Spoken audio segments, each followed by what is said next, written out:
10, 9, 8, 7, 6, 5, 4, 3, 2, 1. Alright, thumbs up. Ready, guys? Let's do this.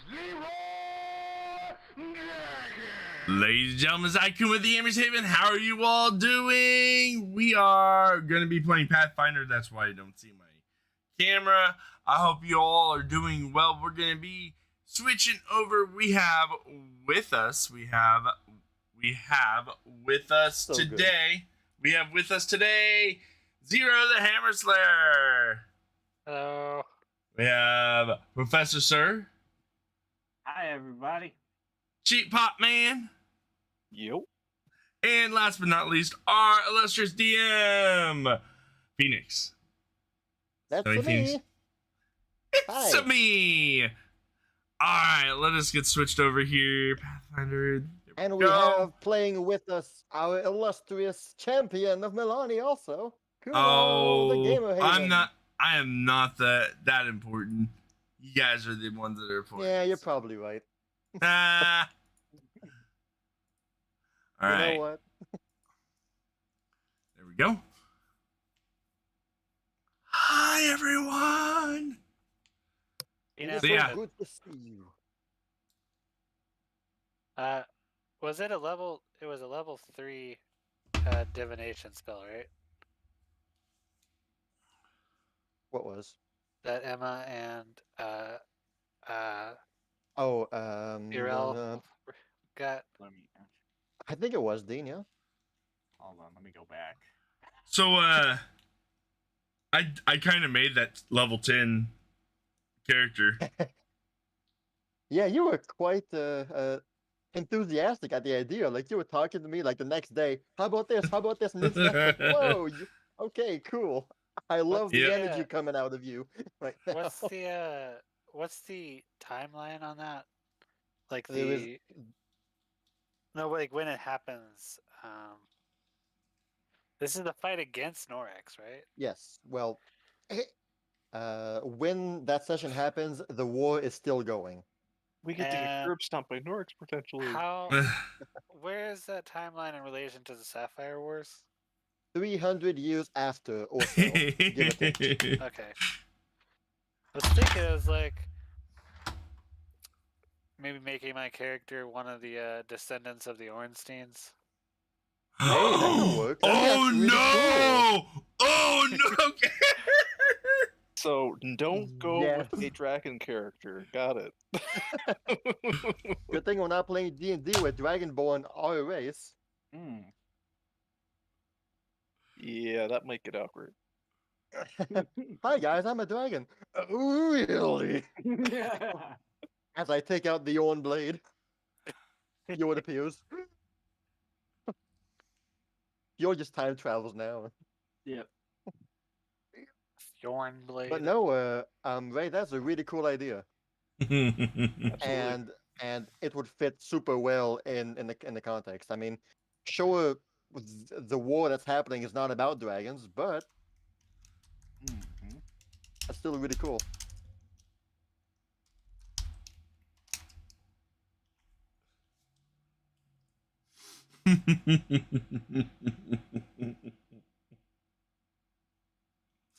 Anyway. All right. We're on a pirate ship. All right, Arr! fellas. So for one, let's see. Oh, how do we say this? For one, party hero point. Can someone do the recap of last session?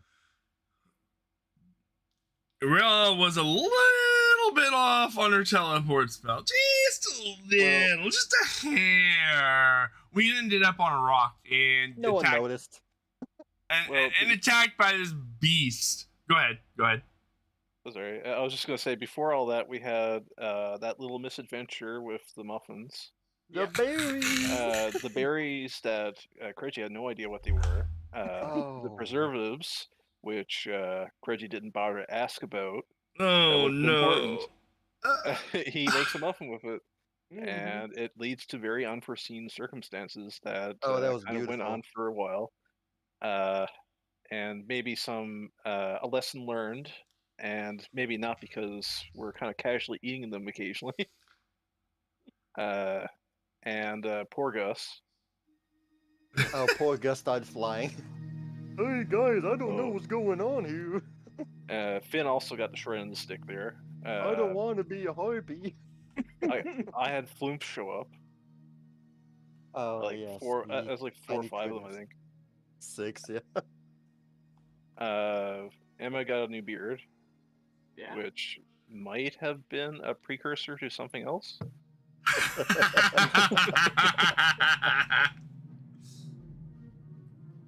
That's funny. And then, I think Squeals became a little bit larger than he normally was. One size Yeah. bigger, so from tiny to small. Other than that, everything was okay, although I'm kind of curious and not curious as to what the bad things were. But anyway, we after all that was done, we went to the teleport thing and kind of hoped everything was going to go well, and we got off to a rocky start. We were traveling through this kind of crazy hyperspace thing. Bruh. On the veil. Yes, beyond the Beyond veil. the veil. And Kireji was asking himself, what is flanking? Because he had no idea what he was doing. But we got through that combat, but then ended up on a big rock in the middle of nowhere, pretty much, in the middle of the ocean. And this big creature thought we looked tasty. And he sure liked the taste of Kireji.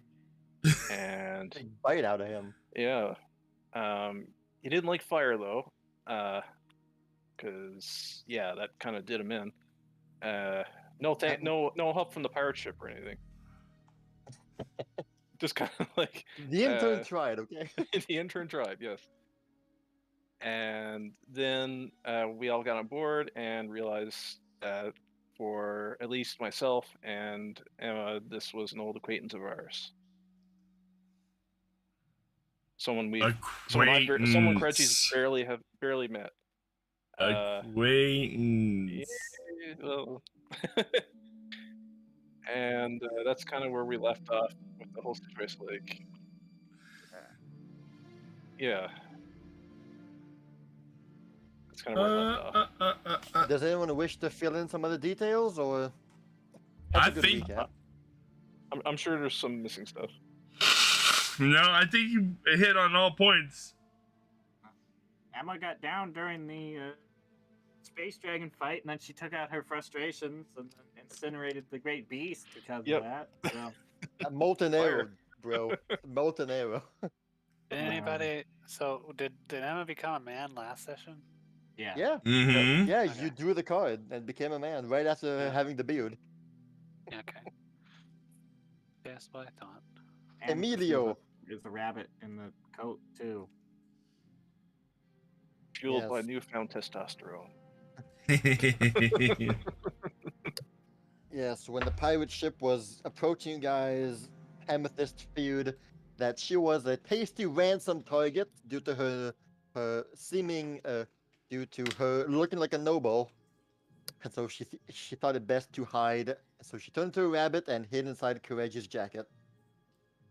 And Yeah, I was like, nope. she's there while Kireji's getting hit on by the pirate queen. That's fun. Goddamn hero. Kireji feels these claws dig into his chest. Watch what you say there. All right. Great. So for this session only, you all have access to, well, there was one hero point for that any one of you can choose at any moment. That basically lets you re-roll any dice roll you want. So Why do I feel like we're about to get into some stuff? I don't know. I'm just putting it out there. I don't know what's gonna happen Yeah. yet. I know of things that could happen, but well, awesome. It is good to see you all, guys. Yeah, happy to be here. Before we start, there are 3 things that I want to show you all. No art, Dang it. no commissions this time, no. And there won't be for a while coming from me because I need to save up some money. Understand that Christmas is coming up. Oh yeah, that too.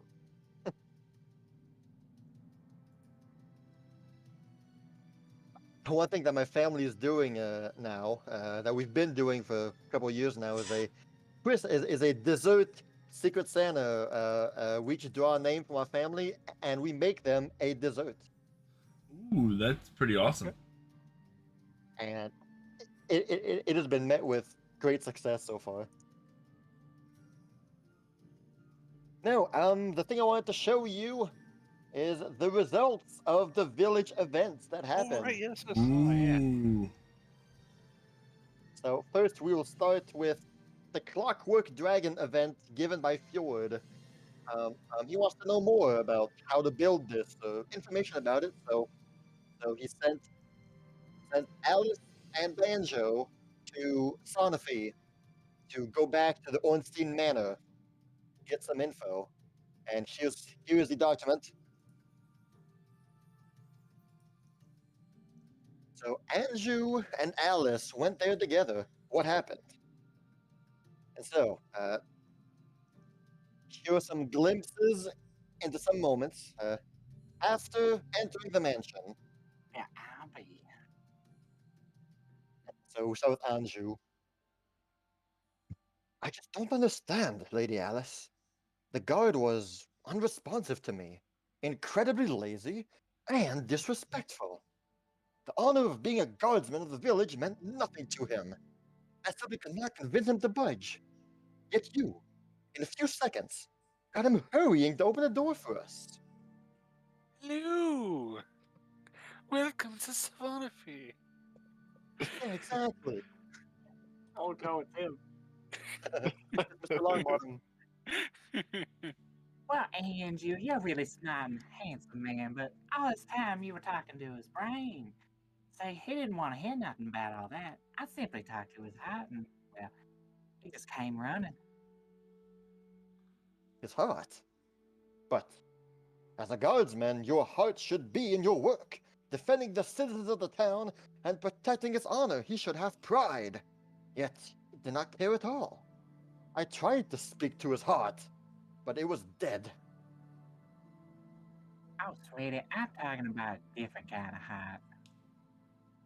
Exploring the mansion. Yes, Now, see there, that's what I'm talking about.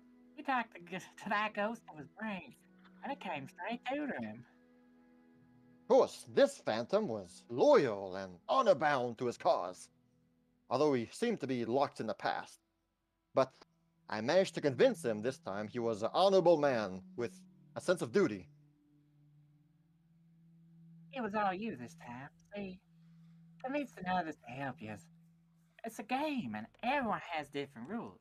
Find the thing that makes them tick, and they'll talk for you in no time. So how did you know that guard was going to, as you say, talk? When you mentioned that you were, and I quote, a new girl in town looking for a man to show me the wonders of Sanofi. Well, I ain't spilling all my secrets on our first date, Mr. Brain Man. You should stick around, though. Maybe you'll learn a thing or two. Leaving the mansion after finding some good information. Thank you, narrator.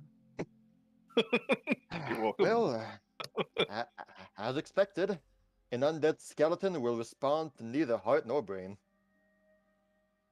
Well, learn this from somebody I used to know, and sometimes the best way to get your point across is just with a straight passion. Although I am glad we were able to find some information about Sir Grant's clockwork dragons, though it pains me to wander through a mansion dedicated to killers of dragons. That was quite disconcerting to me. Not used to that. Well, it wasn't the most exciting of adventures, but you kept it interesting enough for me. I didn't expect it to work so well together, Andrew, but you're right. Yes, when I was unable to progress, you were right there to help. Well done, Lady Alice. After some time. But, exactly what was the deal with that skeleton trap in the box anyway? Knock, That is knock. for worse. Knock, knock. Thump, thump. I You remember still it. there? No. The thump thump is good.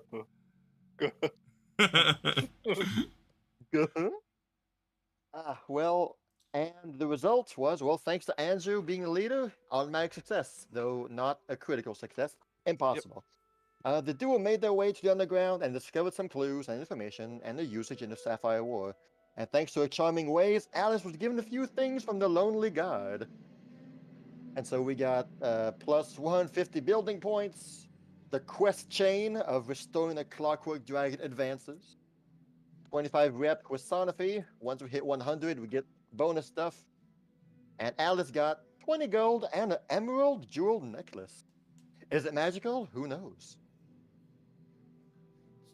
Stay tuned next time.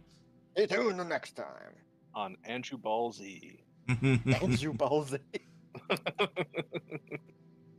All right. Oh, whoops, Mr. sorry, Andrew, I wrong. didn't know you were gonna bring out your ball Z. Oh, This is my Z move. Yeet! Just toss Alice into the stratosphere. Why don't you rub him making a wish? Anyway. All I right. knew you was a big, strong man after all. The next quest was a book. Book requested by Heather. She asked to find a book called the Sword of Kyphon, or Kryphon, that was somewhere in the woods to the west. And we elected Finn to go there by himself. And so this dialogue comes from after the quest. Chris? Once the mission is completed, Finn goes to Heather. Hey, there you are. Hey, Heather. I got your book finally. Thank you very much, Finn. I appreciate it. Man, you really could have been more specific, you know? I mean, just saying to the west in the house, that didn't help me at all. I mean, how did you even find out the book was even there? Did you go there before? Why can't you just go and get it yourself? Heather, it was really confusing. Seriously. Looking to the ground, grabbing her arm. I'm sorry. Well, anyway, I guess it was good I went there. There actually was a hiding Ravenheart who escaped the battle and been spying on us there the whole time. Well, he won't be a problem anymore. No worries there. I guess your cryptic message wasn't so bad after all, but guess I'll do it again, okay? Okay. Oh, and by the way, what even was this book about anyway? I tried reading a bit, but it just talked about this beautiful princess who was staring at a valorous knight or something. There was a super long description about the knight that went on. And it even started talking about... Heather snatching the book from Finn's hand at record speed, blushing heavily. Thank you, Finn. I'll be going now. Goodbye. As she quickly walked away, hair covering her face. oh, one of those books. Well, that was weird. Why even write a book about a knight if he was not going to fight the monsters? Anyway. Was that the latest issue of Play Night?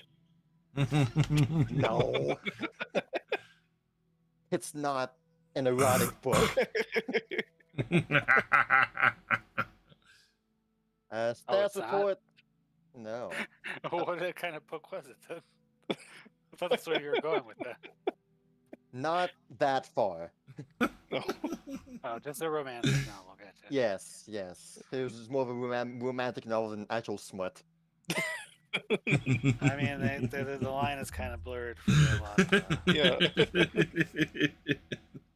Has It a was very, 49 shades, not 50 yet. we're still a few shades off here. Finn succeeded. Yay! The book was retrieved and the Raven Heart was dispatched. Finn returned home successful and was proud of himself. Violon was also happy. Plus 100 building points, 40 gold, and Finn found a magic item, Feast in a Jar. Chris? A small sealed jar that is filled to the brim. When opened, it creates enough food to feed 4 full-grown creatures. It also grants those who eat from it a +1 morale bonus to their fortitude saves for the rest of the day. Oh, nice. And so Finn has that with him right now on the pirate ship. Do we know if that's a one-time use? It's a one-time use, yes. Okay. Very Okay. rarely will we get permanent magic items from these village events. And not on a simple success. And finally, we have the Crystal Caravan report, the last one. This was with our Jill and Victoria, two of the most lesser-known NPCs, honestly. Two that have never really had much screen time at all. But the Crystal Caravan, a glimpse into a moment Jill and Victoria shared. I don't know when they say this. Is it either before or after? It doesn't matter. But here's what they say to each other. Jill begins. Hey, Victoria. Can I ask you? You and your sister, Clubsy, I think, you two look nothing alike. Are you two really siblings? Or is it more like a, religious sister kind of thing like me and Zaya? No, Jill, it's not religious. I honestly do not know if Clubsy is my sister by blood, but I don't remember a time that we were not together. So it doesn't really matter to me, to be truthful. What? You mean you don't want to know if she's your sister or not? I mean, I know I heard you guys got all that memory confusion thing from the mansion, but aren't you all just a little curious? Oh, of course I'm curious, but it's not really important. What would it change? Truly, I see Clubsy as my sister, and I love her. No blood will ever change how I feel about her. Well, man, I couldn't deal with not knowing if my brother was truly my brother or not. That's just me. You love Charles, Jill? You want to be by his side and protect him? Obviously, yeah. I mean, not only are we family, like true family, but we're both in service of Milani. I mean, there was no way I'm letting him out of my sight. He is way too important for me, obviously. That's how I feel about Clubsy, and how she feels about me, I'm sure. We love and need each other. The only difference is we don't know if we share the same blood. Besides, don't you think it's even stronger than blood, even with the ones we actually choose to be with? Well, yeah, but do you actually choose to be with her? Every day, Joe. Every day.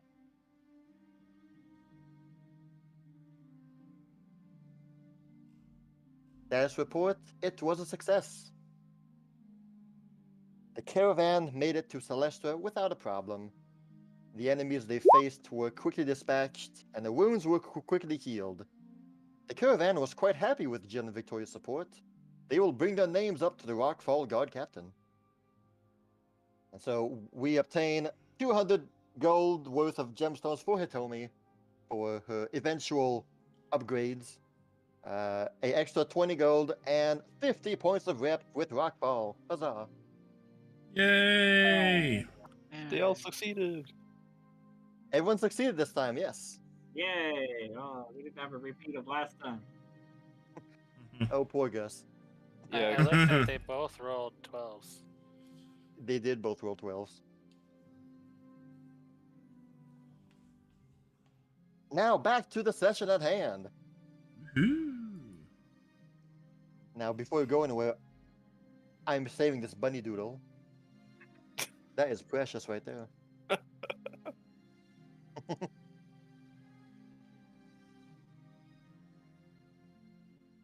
All right, so indeed, we find ourselves on board of the Coiling Serpent. We find ourselves on the ship of famed pirate queen Selena Lightstorm.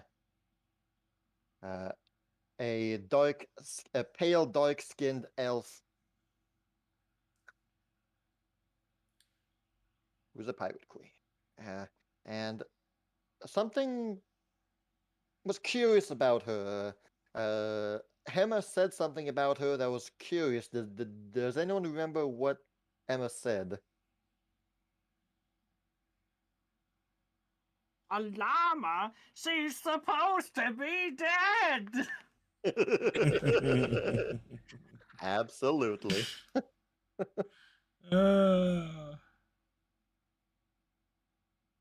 When she realized that that was her ship, she just said, "But that can't be. She's supposed to be dead." Dun So dun dun. the session ended with you three on board. You five on board. Finn is there.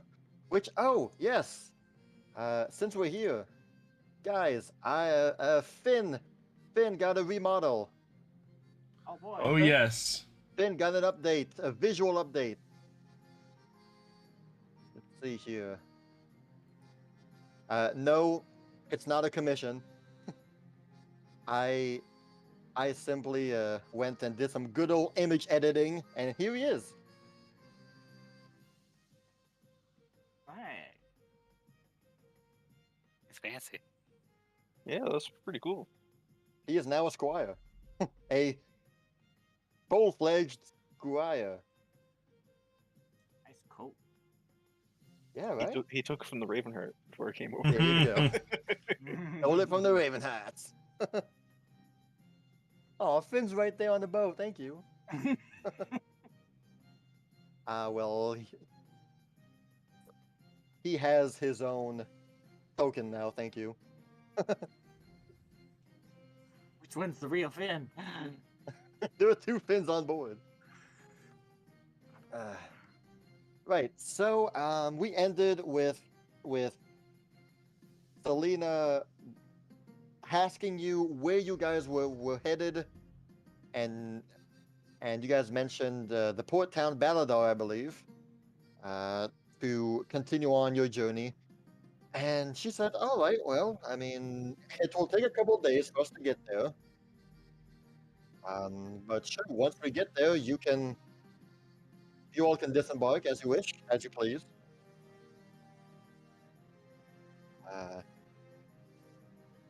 And so while you guys were talking, the rest of the crew were busy hauling up the great beast onto the ship.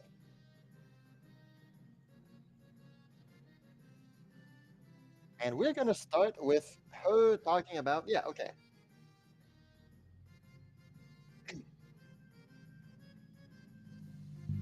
Right, so as of now, all four of you are now temporary members of the Coiling Serpent. You will be expected to fulfill your duties as they are given to you. You will have your meals along with the rest of us. You are, in every meaning, an equal member of the crew, just as everyone else is. It should take about 2 or 3 days to reach Baladar if we follow a straight course. You're in luck because we have one spare room left. It is the one downstairs with the blue door. Do not mistake it.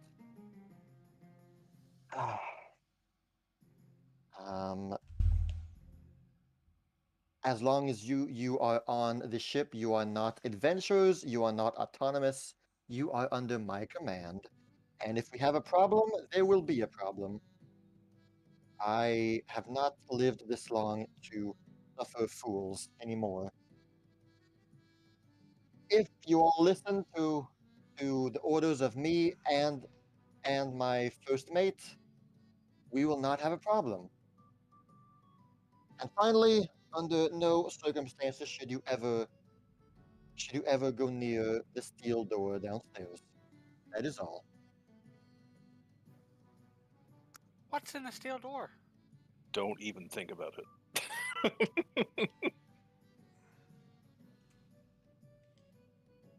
Something that would be best for you to know as little of. So like, Mhm. he'll look over at Kireji and be like, "Do you know anything about the steel door nonsense?" No, and I have a feeling you don't want to find out. But now we have just called in the great beast. I believe it is all. I believe we have all earned some respite. She will then clap her hands, boom her voice, and say, "Crew, it is time to celebrate. The feast is on." And that is met with roaring cheers and all the crew just whooping and yar har and the likes. And it doesn't take long at all before one of the crew members begins hauling up this big barrel, just starts rolling this barrel on deck, and everyone grabs small hatchets and tin cups before breaking down the barrel's lid and start the plunging the fish and chugging this drink. And Selena will nod at you for like you've earned it as well. Though uh, though I must say, she looks to Emma as I've never seen someone so enthusiastic that he would wear on his robe and on his necklace the symbol of Cadenale. Nevertheless, you are you will probably be quite pleased. She nods to the barrel, and you can all hear the crewmates start drinking, saying, "Ah, Cadenale! Praise to Cadenale!" As on the barrels that are being brought up, the lightning bolt and a fire symbol is etched on all of these barrels. Please, have at your leisure. You've all earned it after all. And with that, she'll just nod, dismissed, and she will begin to head back up here near the wheel, leaving you to your own devices, where uh, a crew of about 20 sailors are all gathered around these bales and cheering and drinking and eating and rejoicing that the great beast is dead.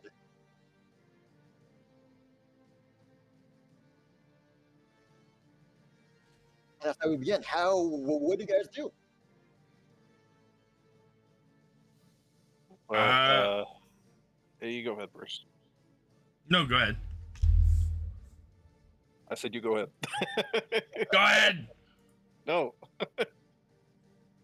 Both roll initiative. See who goes first.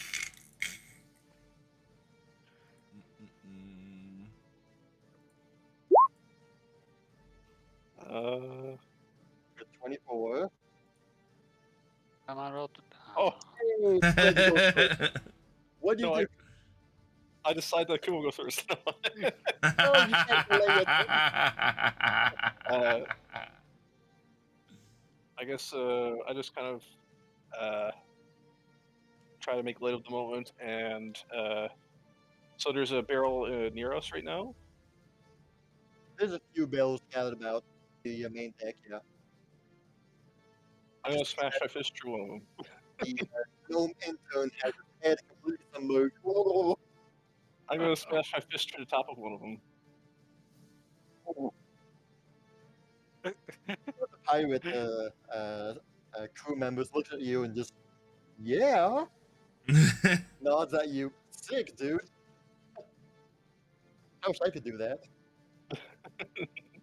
And then I just like kind of say, you know, be my guest, that sort of thing, as I go grab a cup or whatever they might have to hold it in. Because I'm trying not to show that I'm just a little unnerved by the situation. Excellent. Excellent. Excellent.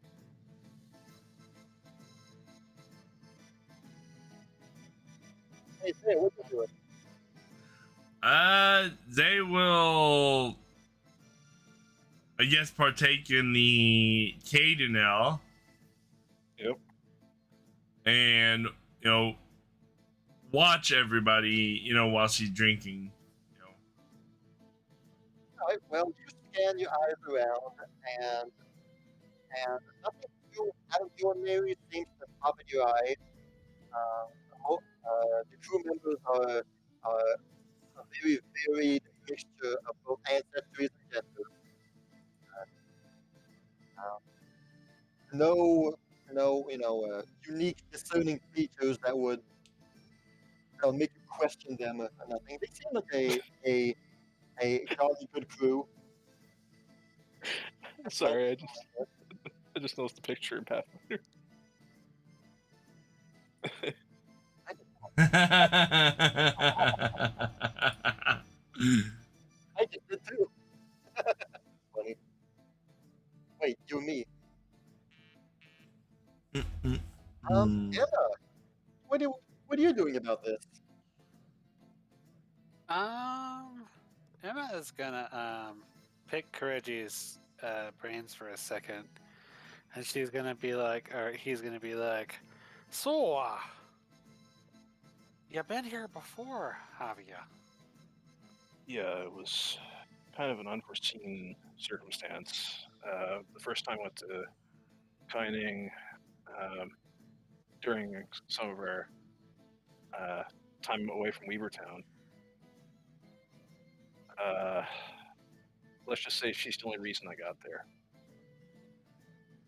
I see, and They were barring off all ships from going to Kining, and she happened to be my only ticket over. what was her business over there? I think she just wanted to get out of Rockfall. I didn't ask questions. I gotcha. And you notice any different crew members, or is everyone pretty much the same as your last ride? I will whisper you the answer. Okay.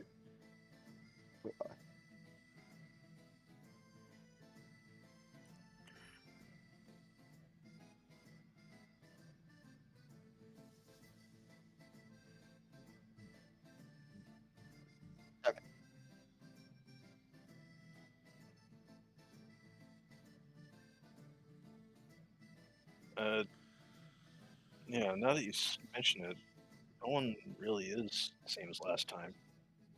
Everyone's different except, well, obviously the captain. And that first mate over there looks pretty familiar too. Everyone else, I have no idea.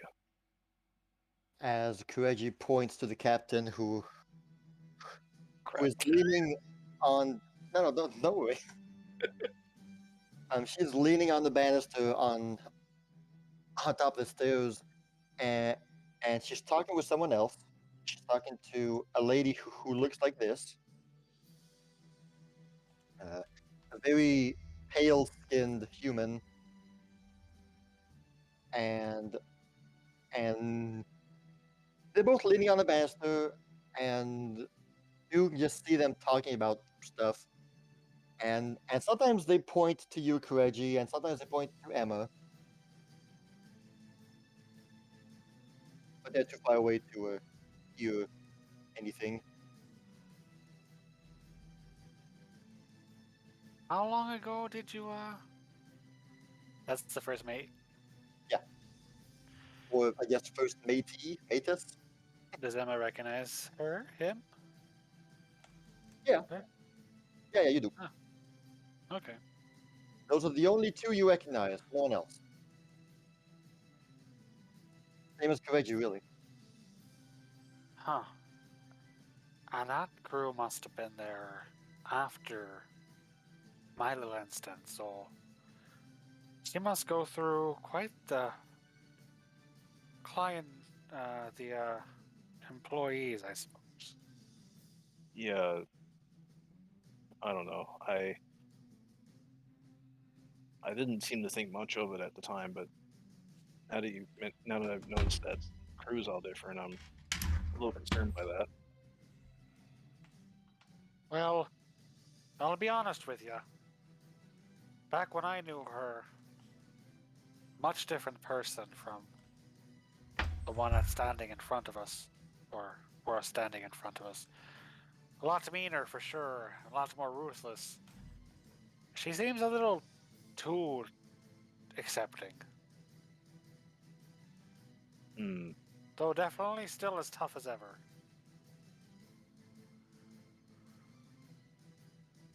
Yeah, I wasn't really counting on us meeting again, but I guess fate has a funny way of being ironic. Also couldn't help but notice she's got the hots for you. Yeah, I'm not quite Ruh-roh. sure where that came from, but I can think of someone who will have a big problem with that. I would be a little bit careful around her, just... All I did was try to be reasonable around her. I don't know what she sees in me or not, but I'm keeping my distance as much as possible. That'd probably be a good idea. If not for your sake, then... Well, it's definitely for your sake. Yeah, absolutely.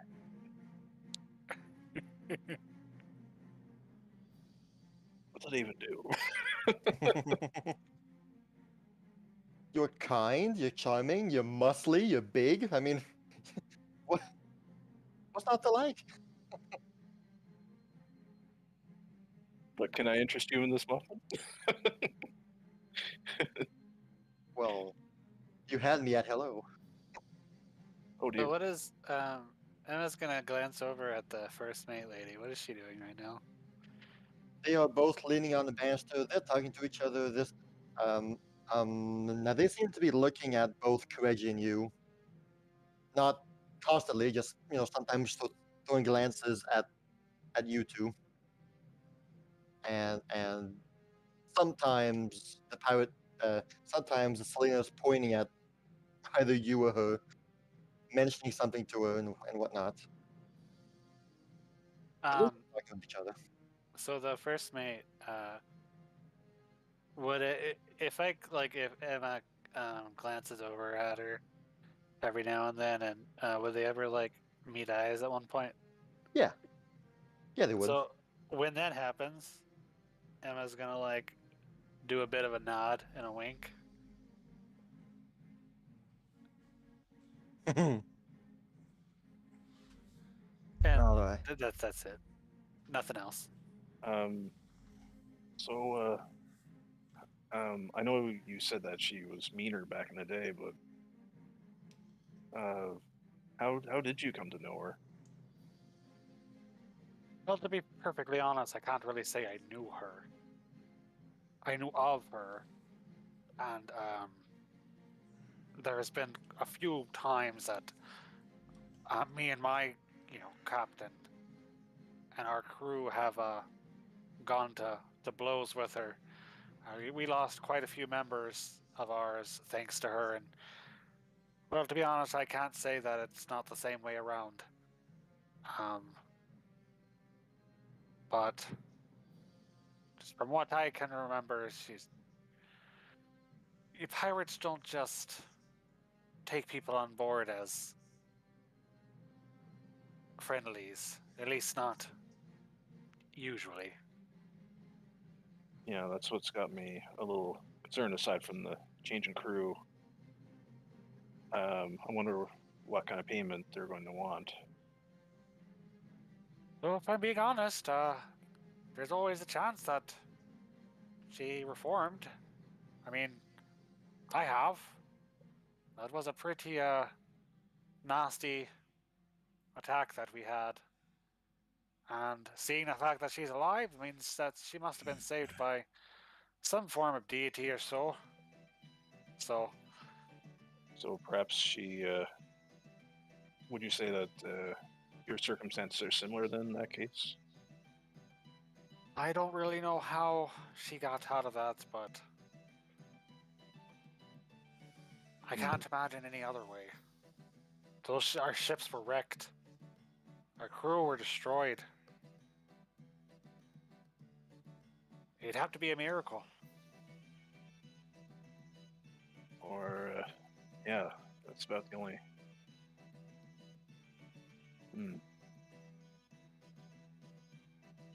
Well, I'm gonna try and go somewhere where I can, because I don't think she wants to come out right yet.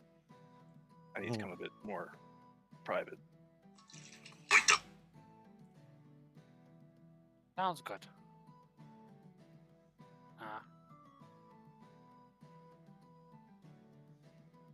You told us where, like, do we have rooms? Were we told about? Yes, the blue door down the stairs. And not the silver one. Not the steel door. And it's like, maybe you might have a little chat with her when you go into the chambers later. Let her get some fresh air. Well, as fresh as the air you can get in a stuffy. Hopefully she's not too. It's not too suffocating in there right now. Bill seems to like it enough.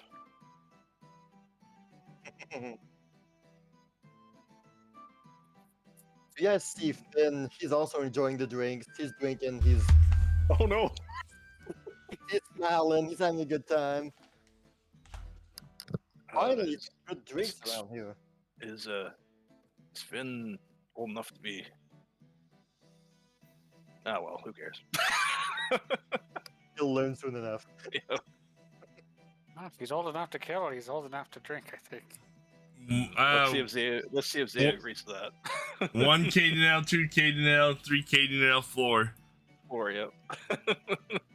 99 bottles of candle on the wall. 99 bottles of candle. I tell you when I've had enough. I've had enough. You know, Bill.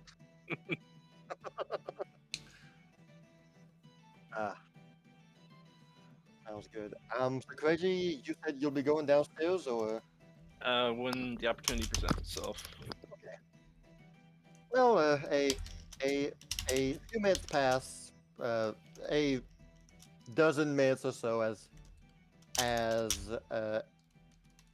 a good handful of the crew will bump into you guys and start chatting you guys.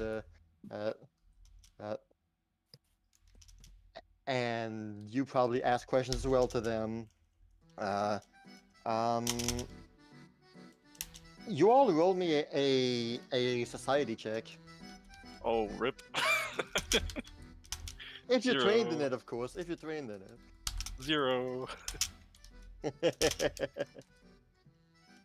don't think What I'm is trained in people? society anyway either. What is people? But I don't know. Does Emma? I don't know what kind of society check this is for. It's just to gather bits and pieces of information about the crew. Like they'll be asking you guys questions. But I'm sure that some of you will Yeah, ask some questions back, and there's a 9. that's untrained. Oh no! Oh That no! moment when the one person in the team trained in society is a rabbit. Well, Emma's got a little bit of pirate speak behind her. Does she get anything extra for that? Yeah, you do. You know the terms, you know the lingo, so you're able to quickly connect with these sailors, and they appreciate it. So roll with a +5. Okay, so add +5 to this terrible roll that's about to happen. Let's see. Oh my god. There it is. Well, let's. I mean, Well, you have a chance, Kireji. Not That's what today. could very possibly average. go wrong? Yes, You have- There we go. It's as bad as the religion rolls last session. Wow. So is this what the hero points were for? So we could.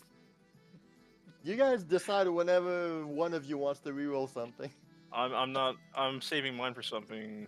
Did you see that whisper? Yes, oh yeah, I did. Okay. Okay, gotcha. I'm too preoccupied with trying to get some privacy, I guess.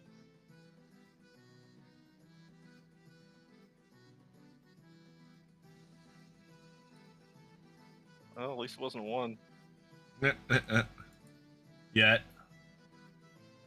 It's coming.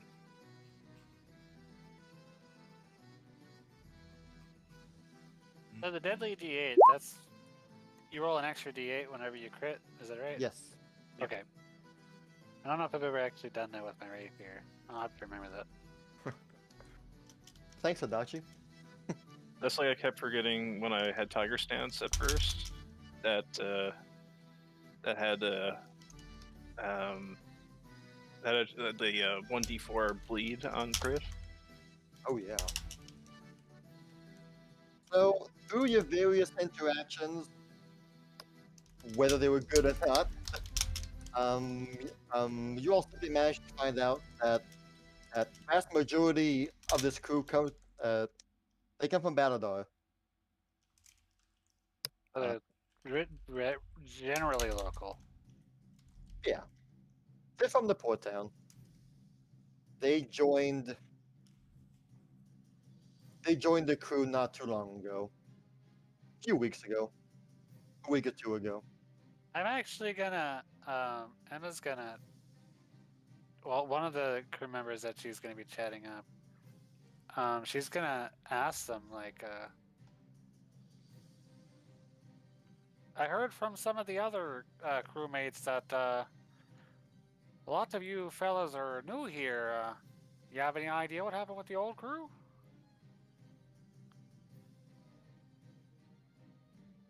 The half-orc will cross his arms and no. Didn't know she had it. I didn't know she had an older crew. Oh, I just assumed since she, seems to be called herself the Pirate Queen. I guess she's been around for a while. But it didn't look like a lot of you seemed to have been, so. No, it's nothing. Don't worry about it.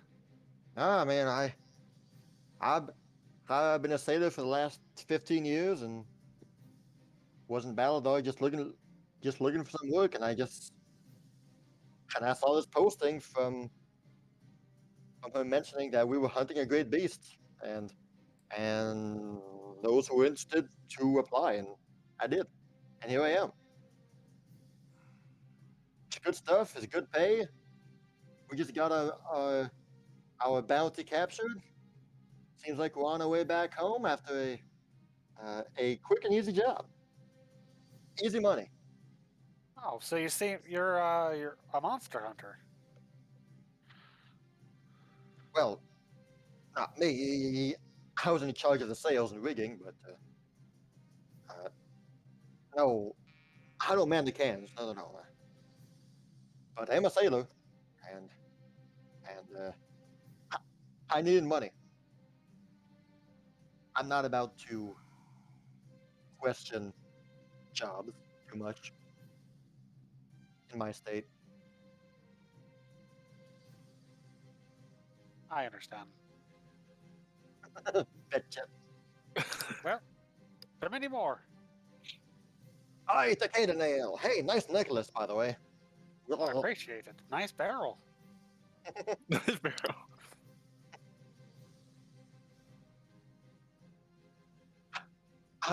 You seem to be quite the fan of Caden Nail too. You are like some sort of ambassador? Oh yeah, yeah. That's another term for it. A representative of Caden Nail? I'd like to think myself, so yes. Caden Nail do be sweet. He do be sweet. As he chugs another round. And he wanders off.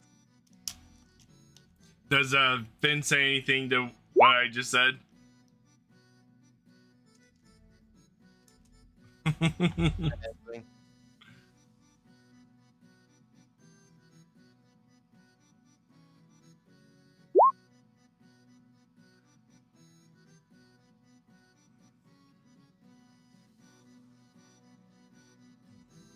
Alright, well, after some time, Kireji'Garou will find a moment to slip away and head downstairs. After having eating a few bites and some good drink. Hey, Kumo, Zaya, and Kireji, roll a flat D20 to see how you like Caden Ale. This is the first time you guys are having. Ooh, Yeah. there's the one. I told you it was coming. Oh, you vomit overboard, man. Oh, there it's on the bad side. It's the cheap kind of ale that we carry on long trips, you know. Not the fancy kind that we bust out for fancy events. Yeah. How about some seawater got in mine, and then I got some PTSD. There you go.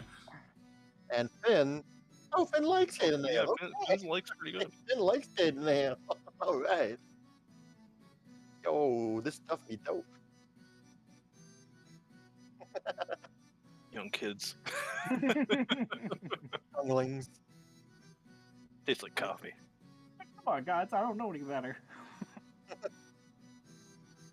I'm just happy to be drinking. Yes, Emma?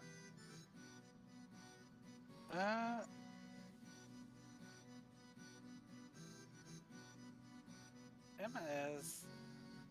So, what is the captain and the first? Are they still just hanging out there, like after all this time? No. The first mate is still on the top side, but she has a spyglass. She's looking out right now. She's scanning the horizon, while Selena is simply enjoying one single cup and is eyeing a nearby map. Emma's gonna mosey on up to the first mate. Okay, but before that, Okay. so Kireji, you go down. You have no way. Oh no. I'm just going to make sure the coast is clear first. All right. You run into someone who's carrying upstairs yet another barrel. Do you need help with that? What do I look like, a wimp? Get out! It's my barrel. Don't touch it. Just checking. Thanks, mate. As you pass each other. So the bottom floor is mostly like a two hallways with several doors on each side. They are each color coded, one red, blue, yellow, green, and whatnot. At the very far end, the far end of this hallway, there is a large, heavy steel door. But the blue door is near the stairs to go up on your left. I just kind of eyed a steel door temporarily, a little bit out of fascination, but just kind of yeah, I hope we don't screw this up, and just kind of go into the blue door room. You enter the room, and hey, look where you. Hey, what Oh I? my god, yes! No, I'm kidding. That's great. Oh, Not this time. Here's your room, guys. oh boy. Deal with it. You all now have a new room.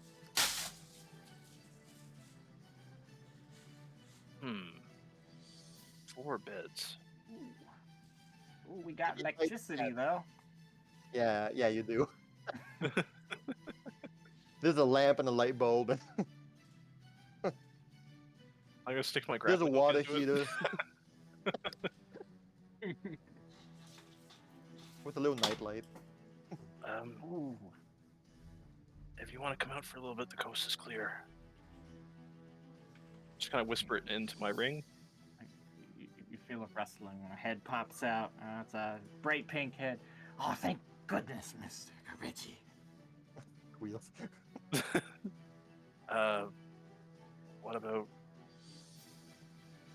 She's Oh, no. mad at you. She's mad at you. I just kind of rustle my hands around to see if I can find where Amethyst is. You notice there's like Eventually. 7 claw marks on your chest, all bleeding. Oh She no. eventually pokes her head out, then looks up, kind of looks around.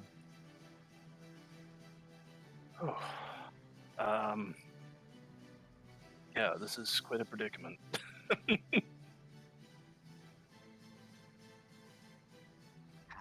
Most assuredly, Mr. Kireji. Hope you're still all right in there. I know it's not the most comfortable spot. Oh, certainly. I'm used to such accommodations. Well, what do you think we should do? This is definitely not the place to have someone show up from nobility. Quite certainly. I can sense that Lady Amethyst is rather distressed at the moment. Yeah. Who wouldn't be? To be honest, I'm not feeling too great about this either. What would you suggest we do? Well, I mean, if we tried to leave, I don't think we get very far. Strike up a mutiny. Set the ship ablaze. Speak up. Dark of the night. Somebody tells me that she's not the kind of person who needs all that much sleep.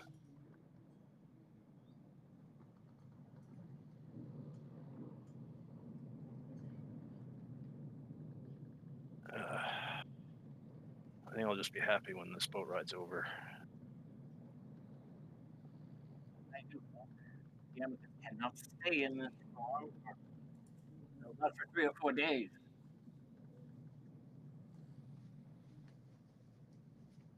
Yeah, well, I'm not quite sure what to do.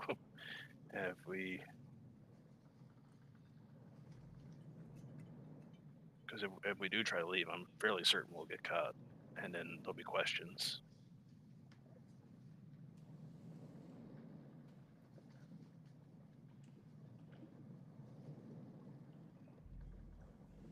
Well, for now I'm just gonna play it cool, unless either you or Amy can think of something. Well, I'm afraid our communication. I can barely hear what you're saying. I'm afraid that our communication is somewhat limited at the moment. I'm afraid something limited at the moment. Why is it Your, not picking me up today? your microphone seems to be underwater. Yep. He Why said am I that underwater today? their communication seems to be quite limited at the moment, which is a little ironic because Dean's Yeah. communication is a little limited at the moment. Am I cutting out, or is it? You're You're not. muffled. It just sounds like I'm you're muffled. far off. I'm But now right you're next not, to though. my microphone. Perfect. Now I hear you just fine. Yeah, I hear you fine now. I don't know what's different. Okay. I'm afraid that communication is quite limited at the moment. No one's doing it again. So it squeals. That does. It's Nothing has changed.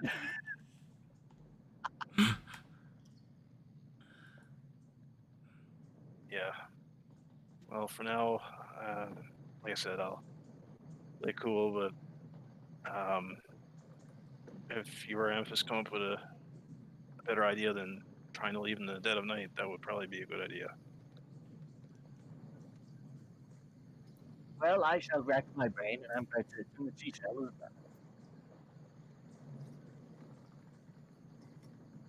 Okay then.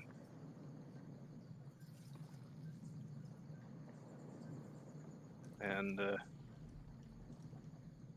kind of make sure everybody's well situated in his vest again, and prepares to go out and rejoin everybody. You don't leave them here. Well, we'll have to get caught. Like, while someone goes into a room uninvited. Hey guys, you have a buddy. More food. There won't be enough flurries for that moment.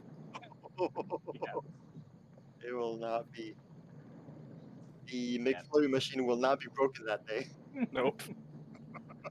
A new world record. Most McFlurries served in 1 hour. No, they're probably safer hidden on my person at the moment. Sounds good. You stash them back in.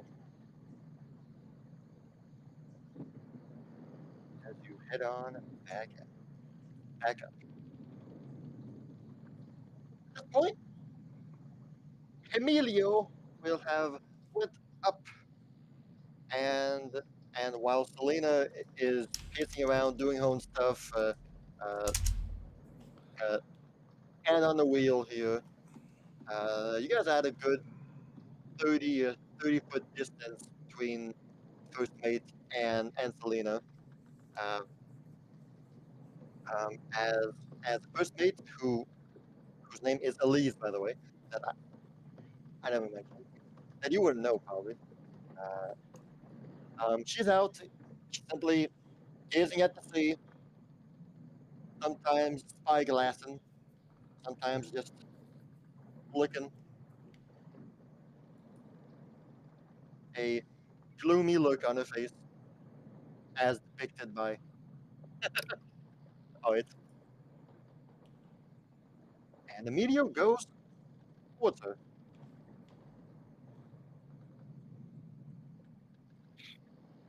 Kind of nonchalantly, like, say as I'm walking by.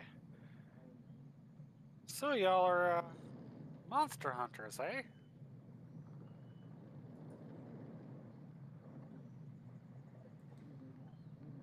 She slowly turns her head towards you. Oh, it's you.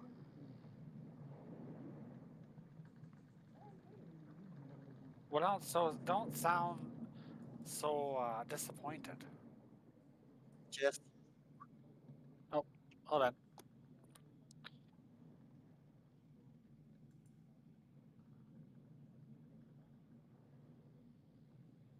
what does Amethyst think about this whole situation right now? What's going on in her head right now, Dean? Her head right now. Honestly, as long as she's concerned, she's not exactly sure what's gonna happen to her, and she's worried about everybody else as well. Group formulate some way to get out of this mess, or at least find a way to be able to go along with what the pirate queen has put forward. Did I say it in the Squeals McGee voice? I sound far away for some reason. Yeah, it's kind of like your voice goes in and out there. It was happening again there some time ago. Try talking now, Dean.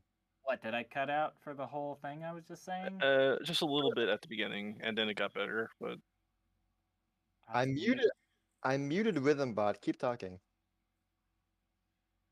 I am saying the things because we're testing something, whether or not I'm. Try say it in your pig voice. That is me, Squeals McGee, and muffins are the best thing.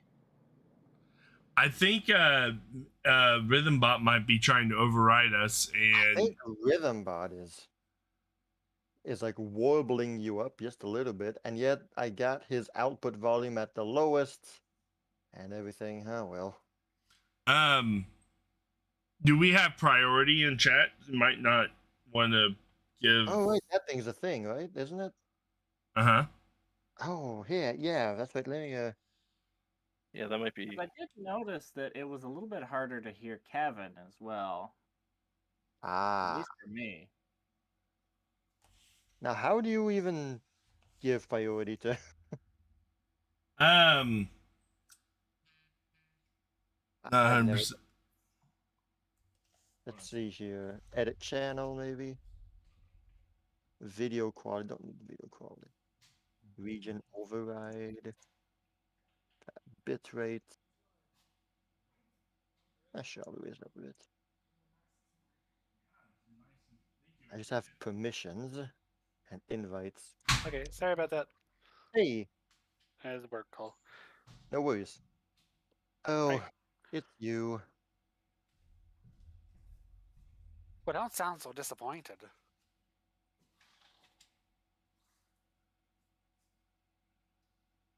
We're only hunting this because it's useful. So it's not a regular thing?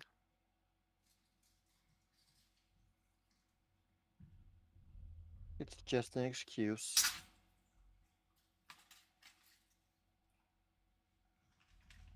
Oh, an excuse. Yes. Although I do suppose it was harming the nearby nearby ecosystem, sorry. And so killing it did help the surrounding environment to thrive. Suppose that was one of the reasons. Yeah, that makes sense.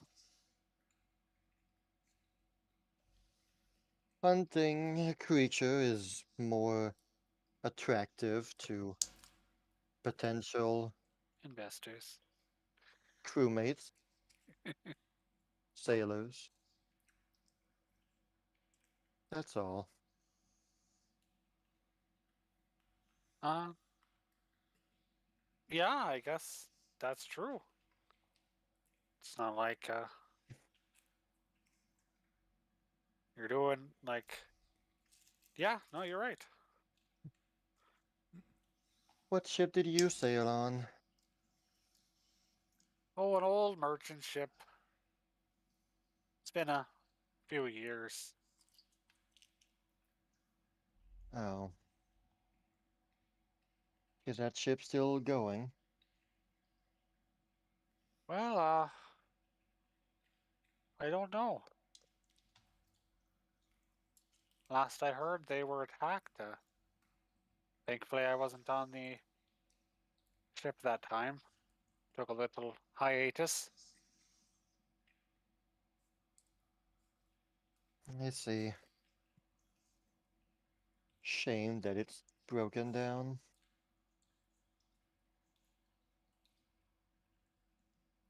But the crew is still alive. At least for the most part, I believe. That's important. Ships can be replaced. People can't.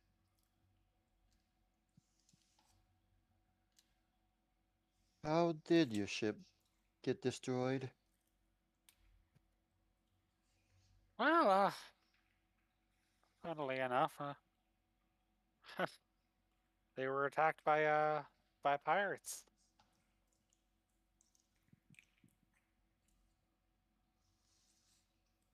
And But they destroyed the ship but left you all alive? that's what I believe. I wasn't there.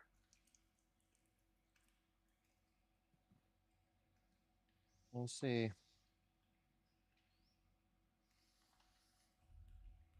Well then, perhaps it's a good thing you went there.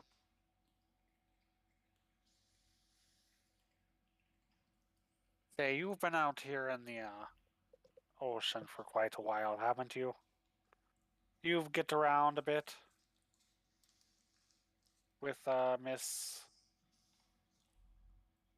Her name escapes me. Selena. Miss Selena.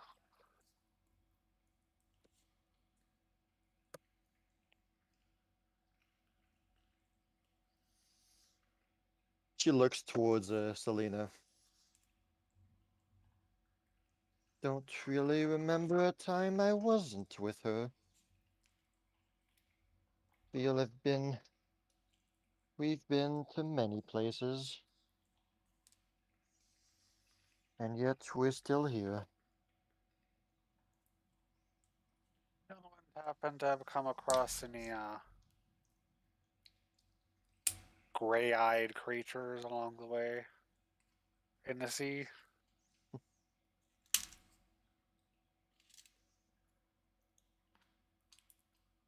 The shaggy eyes? No, they're blue. Okay.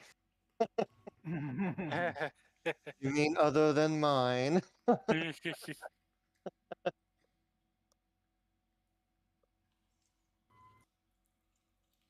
No, none beyond what normally has gray eyes.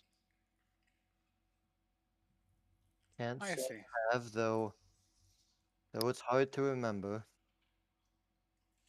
Been so long.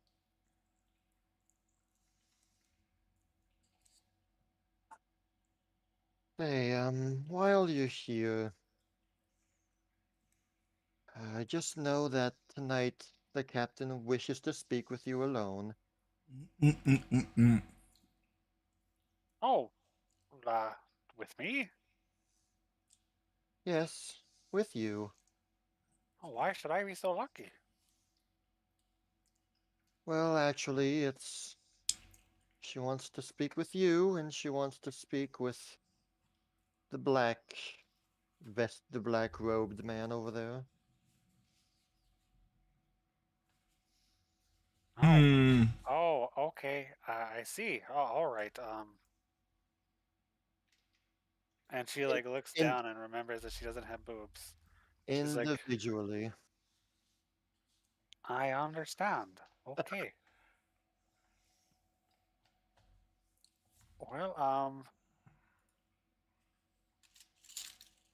I appreciate the update. You have a good time now. And she's gonna walk. He's gonna walk away. Roll a perception. Okay. Oh, these rolls are terrible tonight. Yep, Yeah, not good so far. we're carrying on from the Goblin game. She mutters something as you leave, but you just hear the word time. And she reminds me so much of the coffee girl from Phoenix Wright. Um, El Tigre's like girlfriend.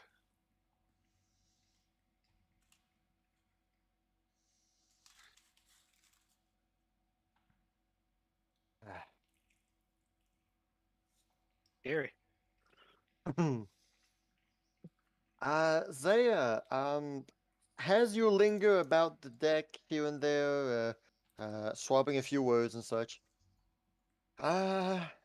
some of the sailors are trying to sing you some sweet words here and there. A strong woman in armor. You don't see that every day, and it's been weeks that they've been on the ship, and they like what they're seeing. You I should could totally probably dance now. no. I could probably whip most of them.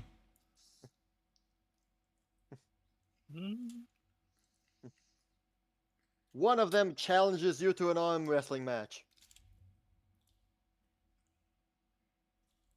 Now you look strong, but I can take you.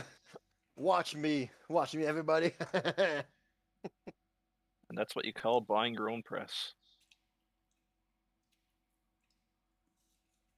Hold on. Zaya lifts up her eyebrow. Sure? You want to shame yourself like that? Losing to a girl like me. Him plus his buddies around him like, oh, all right, lady, you got yourself a match.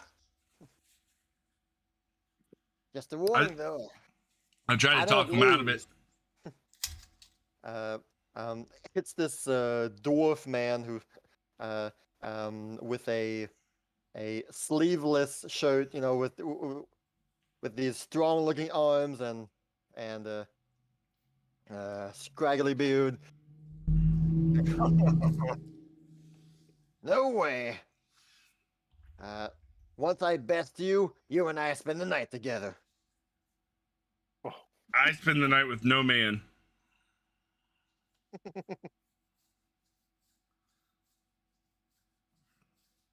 Why is that? Scared to lose to me? We can arm wrestle for gold. A gold, a drink, and a night. No. As you two are talking about this, some of his friends would have brought up a table and would have cleared it from stuff that was on the table. I brought 2 stools. All right, lady, you're on.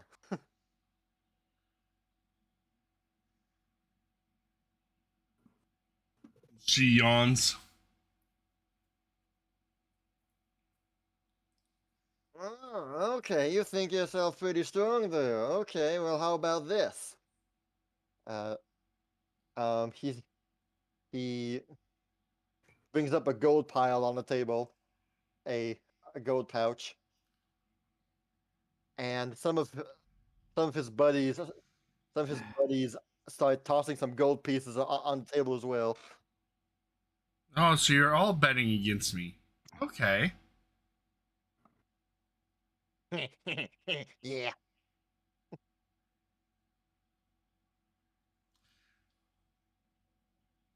Well, where's the captain in all this?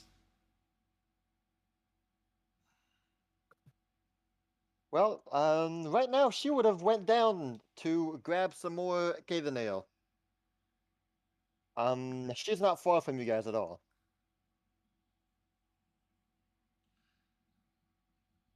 All right. Well, before I sit down, I do a little bit of prayer.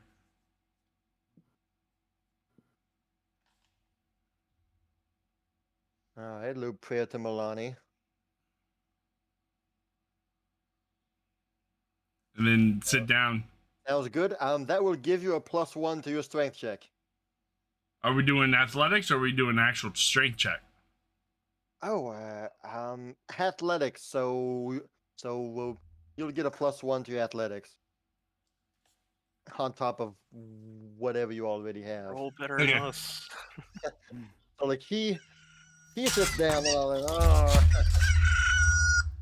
Oh. I ain't never lose, and tonight I'm sharing your bed. I never agreed to that. While his crewie's like,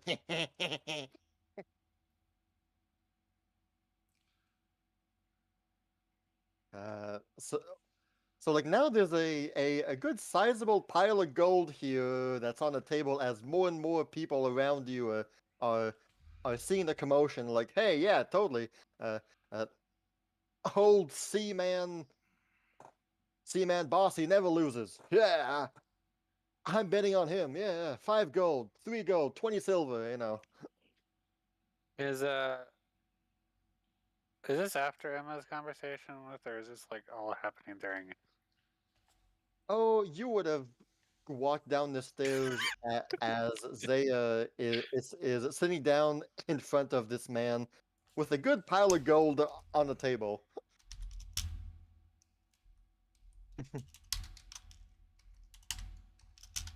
Uh, Hold on. I recognize a betting pool when I see one. She's gonna put down 5 gold on Zaya. You can hear the snickers of other pirates. Like, what is she doing? Betting on the loser.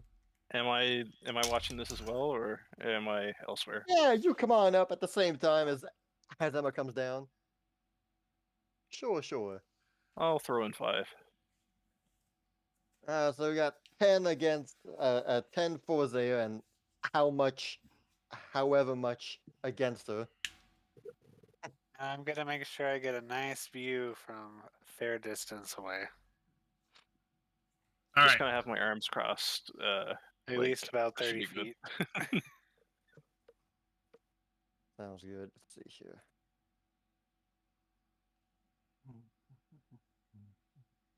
My laptop lost power. No, you're fine.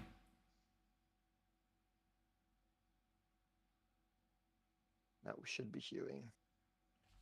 Oh, yeah. Okay. And so suddenly there's a sizable crew here that are all like huddled around this table, and they all begin like this beat, this chanting beat, you know. Fight, or something like that, and this is all the first time that you all see Zaya pull back her hair, by the way. That's Kireji's kind of saying to himself, and perhaps squeals and Amethyst if they're listening. Well, this is going to be good. Probably listening. Amethyst kind of pokes her head out a little bit.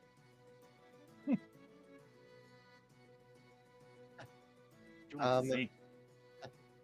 Finn's nearby. She's just looking, but she just okay, whatever. As burly man Bossy places his arm on the table. All right, just you and me now. And just before they begin, old man Bossy says, "Hey, how about we raise the stakes?" They raised her eyebrow. No, stakes, not eyebrows. Mm-hmm.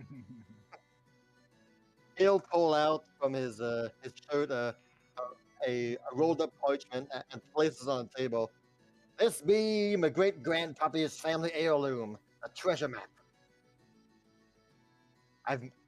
It's been my life's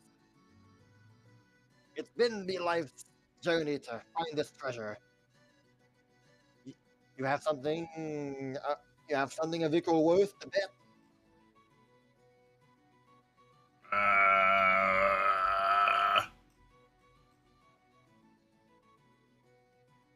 Take Finn. Here's Finn. Puts him on the table. What?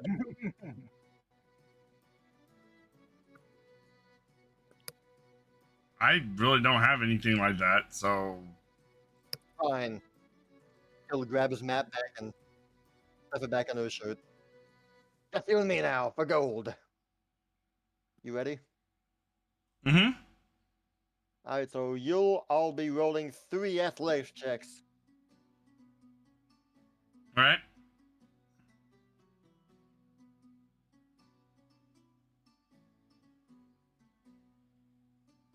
Roll better than us. Roll better than us. I know, right? Please. Try and get the goblin rolls that you had. He begins with a 15. Good stuff.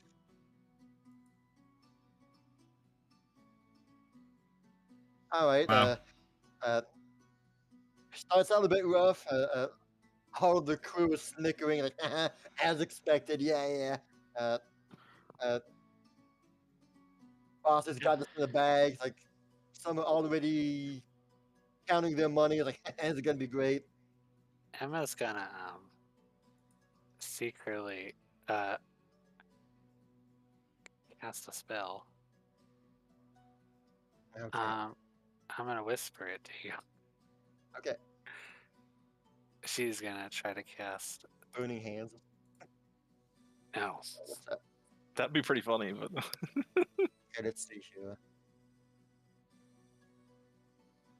I have to read it first.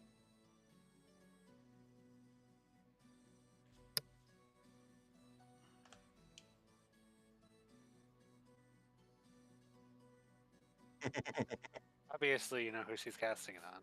Yeah, obviously. Okay, sounds good. All right, then let's see here.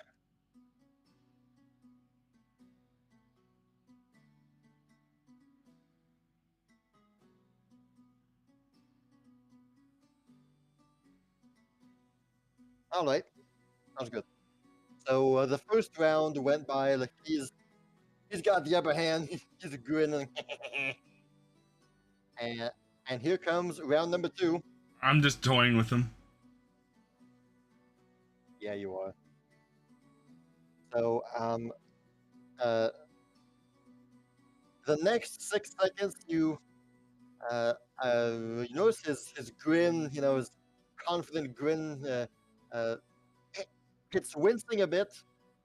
Like yeah. Uh, uh, not too distracted, but you can feel that something's bugging him a bit. But nevertheless, he focuses on you here, and he rolls a 6. Oh, there you go. Now you have the upper hand. I start to slowly grin as I'm slowly bringing his arm down. The cheering of the crew is a gradual. Gets quiet gradually as more and more realizing. Wait a minute. That's not part of the script. What's going on here? And this third time, the third round, you notice he's like he's jittering. He's like ugh, but like seemingly very uncomfortable right now.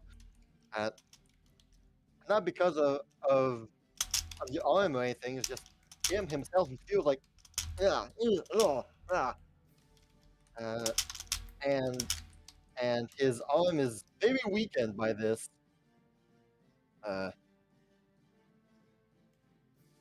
As nevertheless he tries to focus a bit, but you can tell he's not there anymore. Oh, sorry, that's not. There we go. So, at the end of this third round, you're just quite easily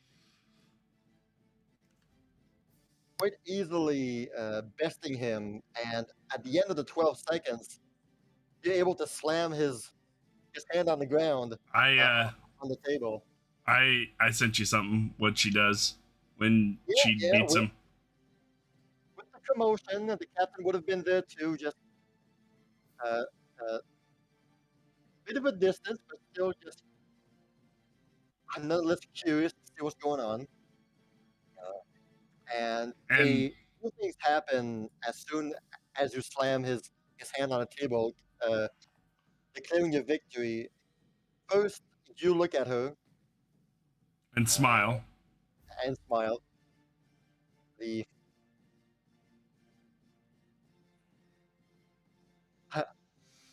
the captain will nod in congratulations. And Bossy over here, he'll fall to the ground, like he'll just throw himself on the floor, clutching his head and just screaming, "Get out of my hand!" What in the world? I just kind of like, what the? As he takes 66 mental damage. Ouch. Dear God, what'd you do to him? He's on the ground, just clutching his head in pain. I guess the mental breakdown of him not winning. I never lose. You put up a good fight, but we knew what we were dealing with here. So No, he gets healed because she pulls out her medicine kit. as you approach him to begin treating whatever you can, he's having this brain damage thing. When he notices you come by and kneel down, he'll Oh yeah, back away. you sound far away. Yeah, you were starting to. Well, it seems like Rhythmbot isn't as Yep. awesome as Yep. he is. Okay. All right. So as you approach to treat him, he's on the ground, like kind of clutching his head in mental damage. When he sees you kneel down, he immediately bats you away. Begone, witch! I don't know what you did to me, but this is you. She Witch. subdues him. Oh, you sure you want to do that? I'm just trying to help. He don't want your help. He's calling you a witch. Stay away. Go away. Get out of here. And she's dealt with these kind of people that don't want treatment before. Yeah. You're gonna get help whether you like it or not. Oh God. This boat ride's already off on a great. See here. How much is... What is this condition? Let's see here. Stop thrashing about. I'm just here to help. What's the... All the checks and DCs. Okay. Well, thanks to him being frightened, your athletics just barely gets him. I could tell that despite his state, he's still a very bulky and strong man. You struggle to, I guess, pin him down, but you manage to. And all the while, although you haven't pinned down, he's still shouting at both you and the crew, saying that you mess with my head. You cast a spell on me. You're a witch. You bewitched me to lose. My What did you God do to does me? not allow. Evil witch. Get away from me and all that. So I heal him.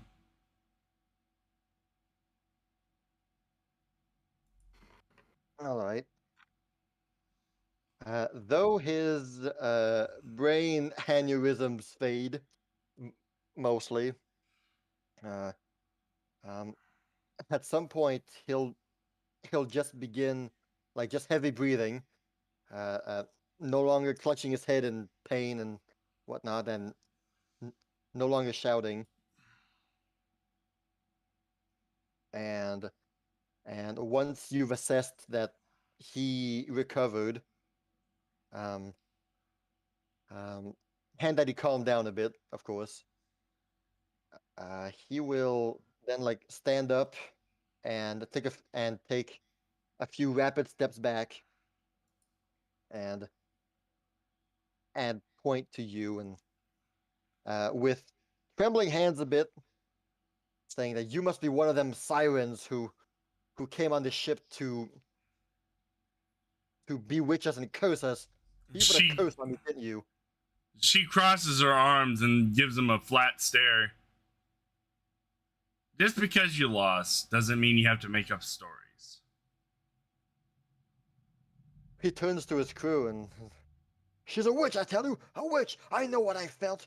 And then I look to the crew and be like, I just held him down to help him.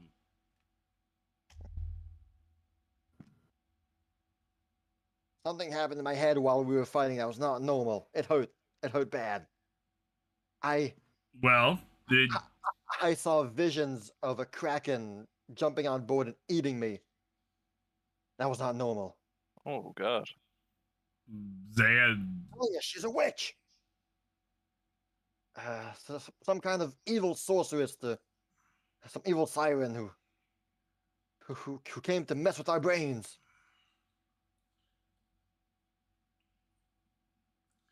He's just sad. He's just upset that he lost. He drank a bit too much salt water. He's too salty.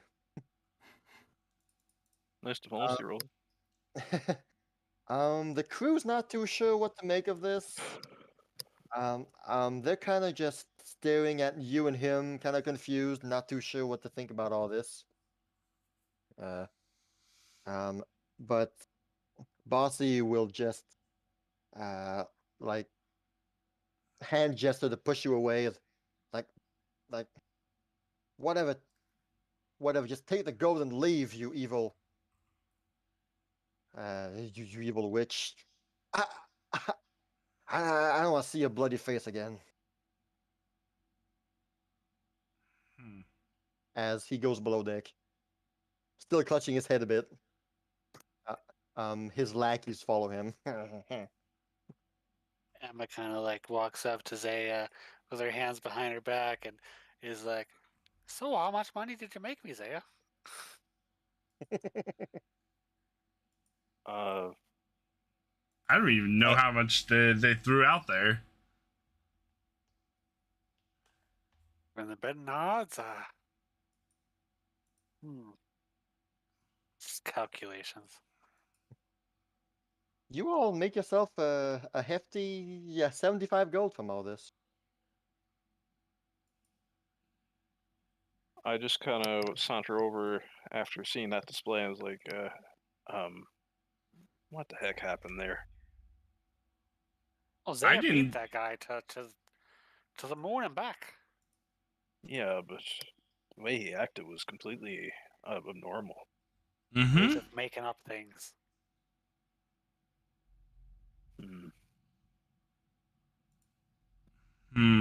Those kind of men never like to admit when they've been beaten by a woman.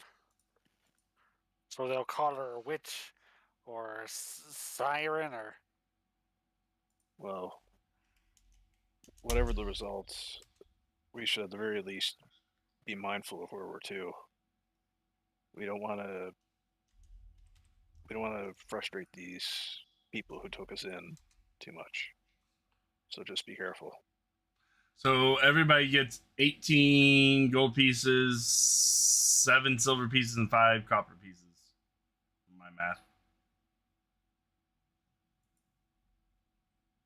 You just have time to notice the Selena just have a curious look at you and just smile. At me? Yes, at you once this whole thing was done, the whole fight was done, she raises an eyebrow at you and kind of smiles a bit, and then She slightly bows, showing respect. she'll go back to the wheel.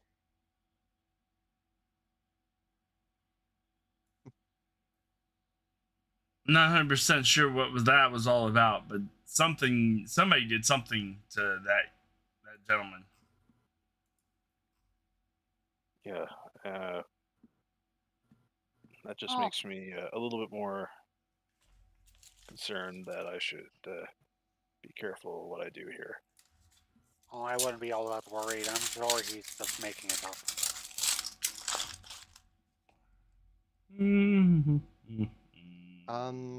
Yes, well, Selena will mention to you guys that seems though you've all had quite the busy morning, the busy day so far. So why don't you guys just go below deck for a bit for a nap or something, and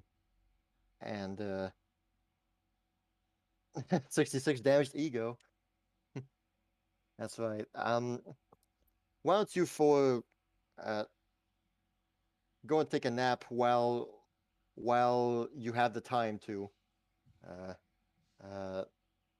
Once this evening hits, you'll all be busy. I had enough for one day, so. Is she telling us to go to a room? In a roundabout way of speaking, I suppose. Not an order.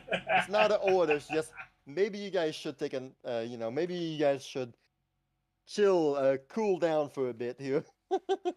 Mommy told me to go to bed or no punchy.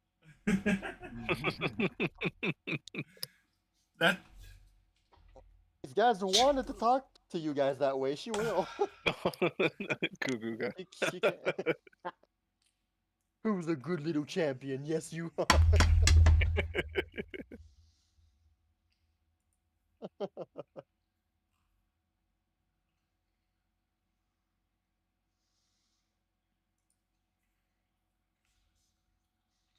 What y'all do?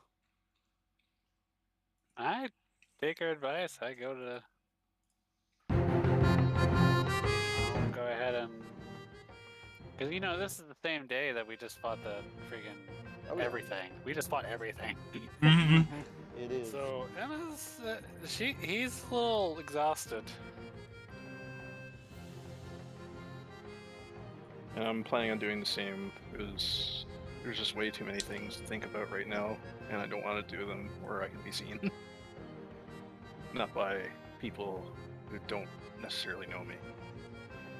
Right.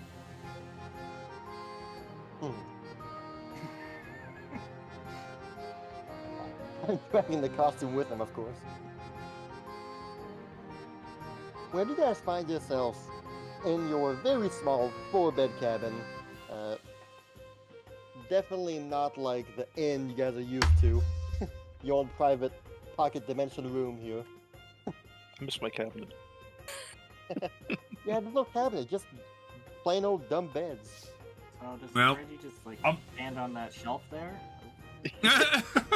He sleeps standing up. He leans on the wall. Zay will find herself on the bottom bunk. Emma will be on the bottom bunk as well. Okay, I'll take. Kidding. Oh. Oh. Oh, wait a minute. Hold on. I'll take one. I'll take the other bunk, I guess, and just kind of turn inward, so like towards the wall, so that Staring at the wall. the two passengers can't be seen too easily.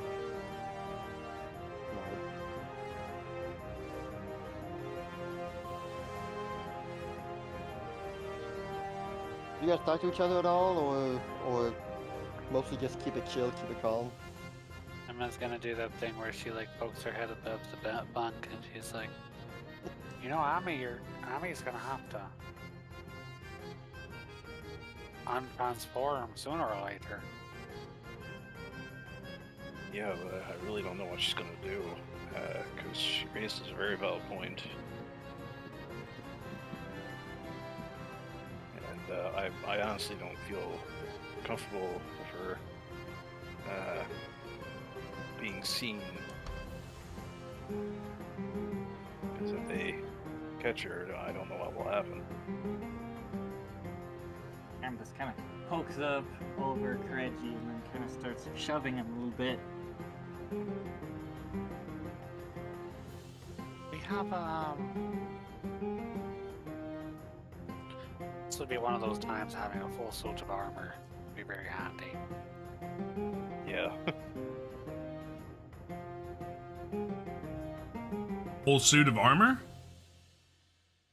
Oh yeah, you know, like one with the helmet and everything, so you can't see who's inside. Amethyst is continuing to kind of push on Kireji.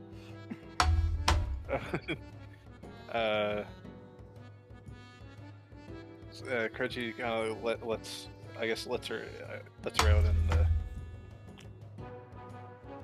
so she can be free for however long. All right.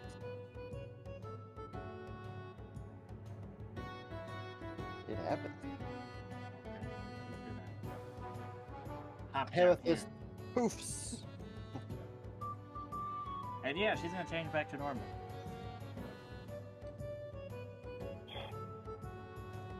Dave's gonna hiya. stand at the door now. Lack of communication skills. Get me back up there. Oh, okay, I'll move over. Kind of comes back over and flops down.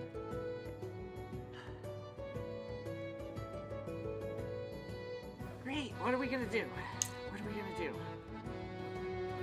Nothing really we can do. What the hell happened to that guy? I don't know, but I really didn't like that, and if they're already blaming you for it, then that might affect how they look at us for the rest of this trip. If we come across any bad luck and stuff, they're gonna start blaming me, I think. You? What if they find a girl that can turn into a rabbit? Yeah. They might chop off your legs. Is that really appropriate to say at this moment? I was just being, That wasn't tactful. Saya, it's the feet, not the legs. You're not making this better. The thing is, bad things are gonna happen to me, especially now. There's suspected witchcraft on board. Well, don't you have that little fancy doodad thing that makes you, blend in? Yes, I do. It also happens to make you nobility of the current locale. Well, the current locale is a pirate ship, isn't it? Can't you just be like fancy sailor lady? but wouldn't they notice an extra person on board? I would think that she would notice that immediately. I was gonna say, where have I been this whole time? Well, yeah, blend in with one of the crew. I don't know. She probably won't notice. I mean, have you seen how many people she has? Have you She got seen how knows many them all. not women there are? There's women. There's 5 or 6 of them, yeah, but Yeah, and most of them are in here. Well, clearly, you disguise yourself as a man. I have a beard ring. We do have a beard ring. Oh no. You're still gonna ask where she came from. Mm-hmm. Not if they don't recognize her, or if they don't not recognize her. Well, it's not necessarily them I'm worried about. It's I the, think that'll put her more in trouble than captain any. and the first mate. Mm-hmm. Yeah, she does seem a little astute. A little. I think she knows something happened to one of her crewmates. Nothing would happen to any crewmates. There would just be an extra. And I don't know. I don't know if they keep count. And I definitely think fleeing is definitely not an option. Unless you want to jump into the ocean. Well, they could have lifeboats, but still, it doesn't change the fact that, I have that glider cloak. I don't think I get that far, though. No.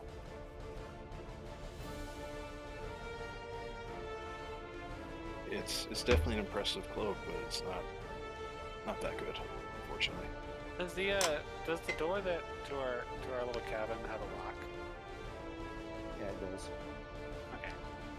We locked it. It's just we're gonna throw it out there. It's locked. Yeah, I'm standing in front of it just in case, though. Okay. Sounds good. I'm sorry, I'm being an extra nuisance here. Don't worry. No, about it. you're. It's completely valid, but I mean, I don't want to be here. That's for sure. Even though you sound like something about you this boat met. is very unnerving.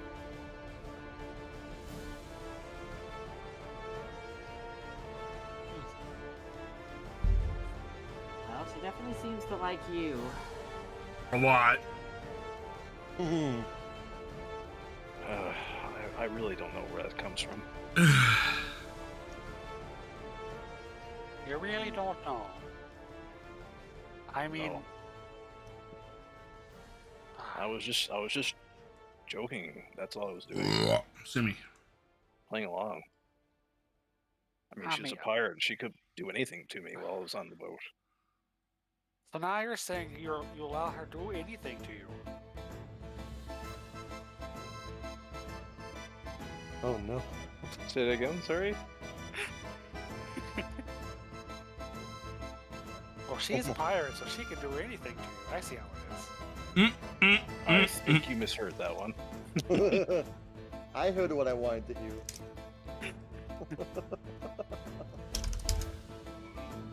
I just don't think. I just don't think I can trust her at all. Well, you got that right. I don't trust her either. Something seems a little fishy about this boat. She wants Well, to The crew is completely different, for one, from the last time I was Oh. on the boat. Sure, but at the same time, What the hell is. Oh, Finn's. Is Finn up on the top bunk? Yeah, Okay. yeah, he's up there. He's listening. Doesn't have much to say. He mentions that the beer's good. Acquired taste, I guess. Greg just, "Whoa." She said something about don't go looking what's behind the door. Well, if we want to keep her, I guess, complacent, let's not go look at what's behind that door. Well, you wouldn't be really able to don't open the think door that'd be anyway. No, I wouldn't. Exactly. Wait a minute. I walked into that one. Walked right into that door. I don't like what you're implying there. At least the door won't eat you. You're just trying to provoke me, that's all. Oh, I'm wrestling talking.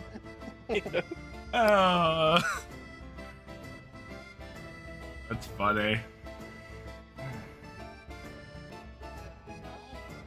So, I'm open to hearing what other suggestions you might have. Anyone?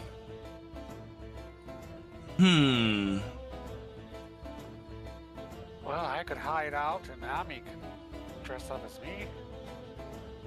Just got a little shorter. Little Have you buffier. noticed? It's concerning that you don't see the problem with that idea. Says Finn.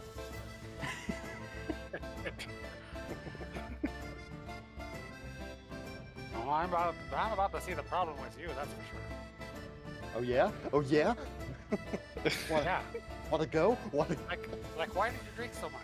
Zaya, why did you let him have so much? You know, what was up with that? Relax, I'm fine. Isn't that making your, squire, act shameful? He didn't act shameful at all. Oh my gosh, what do you guys have a problem with him drinking? I drank at a young age.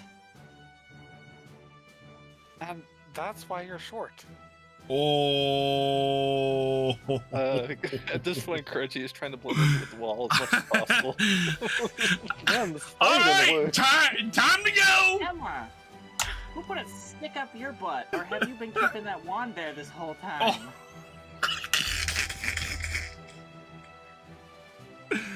It's not Emma anymore. I just put my hand on his shoulder like, okay, I'm sorry, I'm let's just not used to having extra opinions. Let's just calm down here, okay? Why are you being so antagonistic right now, huh?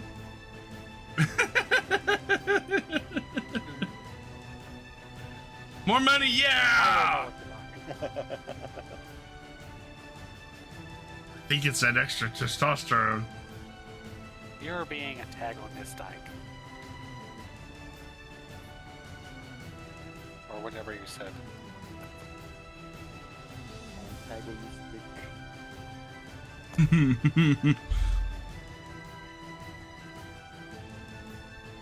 Well, I'm gonna be the bigger person here and not take your bait. Ooh. That's okay, 'cause I didn't want to go fishing anyways. Okay, good, let's keep it that way. It's really concerned. Anyways, need to figure out what to do here. Yeah, and we're not getting anywhere. Well, we're kind of stuck on the I still ship. say that you should be able to blend in if you really tried to, but I don't think that'll work. I think the captain's very perceptive of who's on board. Let's just say these guys don't seem as stupid as the clan members I ran into in that cave. So you think that even the crew members are in on this one, or? They would notice? Probably. Pretty sure they'd notice somebody who's been on the same ship with them for Lord knows how long. Suddenly a new face appears. Well, there you go. oh, I've got it. You dress yourself up as a mermaid. You toss yourself overboard, Did and then we you save you. did you not hear what he was saying about sirens on the? Anyway, no, just no. Emma, just shut up. Ron, they were monster hunting. Says Finn. And don't make me do what you to what I did to that guy. Zaya looks to. That was you. What? What are you talking about? Do you have One, any idea how much trouble we could have got into because of that? I didn't do anything. You just. Oh my.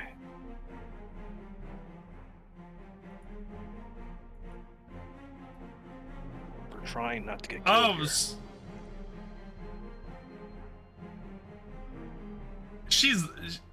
Zaya's gotta see that she's lying her friggin' butt off. Now let's see how good I am at being deceptive. Well, Pretty good, I'd say. well, normally these social roles don't work inter-party. If you have, if you believe Zaya would believe that Emily is lying, you can roleplay it that way. But as it stands right now, you rolled 29 and she did not beat that. Zaya you could crosses tell that her. she had a word slip there with Finn. And... One, you just threatened my squire. He's being a little butt. And two, you cheated. I didn't cheat. Now they think Zaya here is a siren. Whatever the hell that is. Oh, he's just saying that because he lost. He's a big baby. And Zaya just flatly stares at Emma. Oh boy. Hold on, let me pull very up. lucky if we survive this. Let me pull up the GIF. It's time for cry of frustration. Kireji in his mind would kind of be like looking up at the sky with his hands kind of contorted, like, no! That one right there. There you go. Yeah, and that first animated GIF is definitely Kireji trying to blend into the wall when Emma and Amethyst are having that little tussle.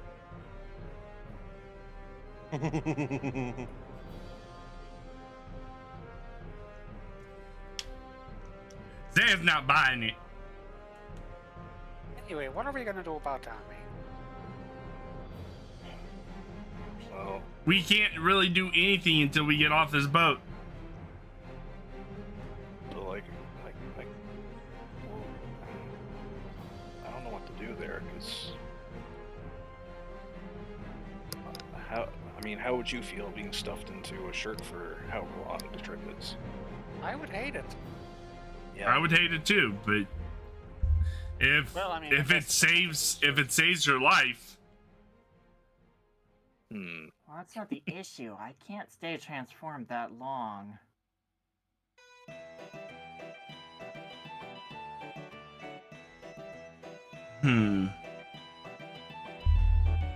How long can you stay transformed? Better part of a day? Supposedly. Never gone past 4 hours, though.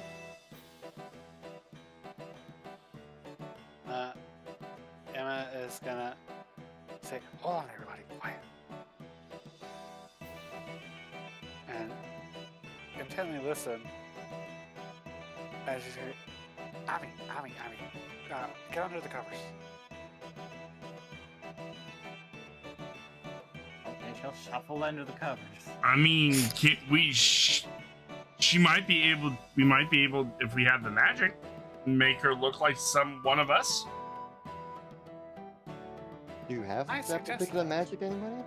I don't know. what is magic? What is magic? I don't have that particular magic. Be right back. I mean, I had that stroke of luck with Arcana back in the mansion. That was it. It's the kind of easy puzzle. Yeah, this is an Ospian puzzle. I have no idea what these are. Emma's gonna mention to everyone, I think we're about to have company.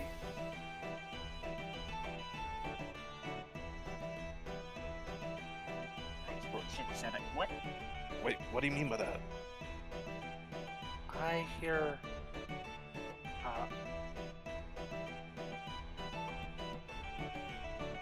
You hear a very weak, unenthusiastic knock on the door. Quick, hide!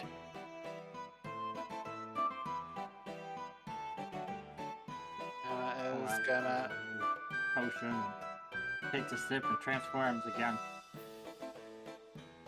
I'm sorry Emma's about this. gonna pull her robe down a bit, exposing some of her manly chest over the shoulder. So like the robe part isn't like, you know, her shoulder is exposed or his shoulder is exposed. And he's gonna kind of like go by to the door and do that thing where like you just got out of the shower and you're trying to answer the door without being seen. It's like, hello? Did you open the door? Yeah, she opened the door. Okay. Alright, it is our first mate, Elise, who's standing there. Same unenthusiastic look on her face. Oh, it's you guys. How can I help you? Simply wanted to mention that in about an hour or so,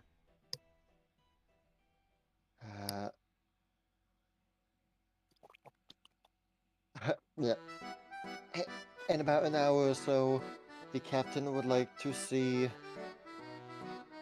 the man named Kireji. Okay. We'll And let him know. well, she sees Kireji at this point.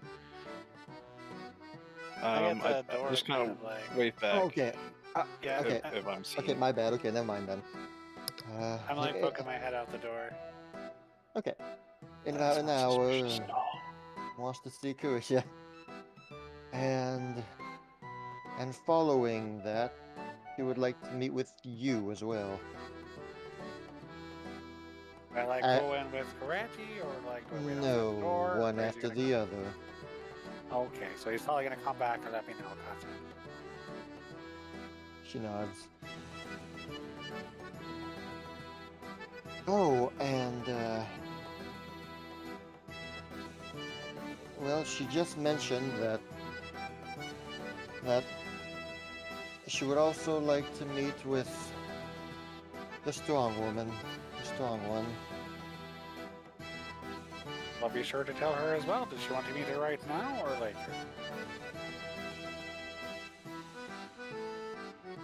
Sure, bring her in right now. I'll tell her. Alright. You are all scheduled to begin work in about 30 minutes. Be there. She'll turn back and head back upstairs. Oh, shit. Just kind of stops himself. Well, looks like you have a date with Destiny. I mean, I think we all do. Zaya, she wants to see you. huh? The captain wants to see you. I bet that dwarf is the reason why. She's No, it's probably just because Zaya's a fine young woman. Yes. I have no reason. Okay. Zaya didn't do anything wrong. Nobody did. Hashtag. Hashtag. She flatly stares at you again.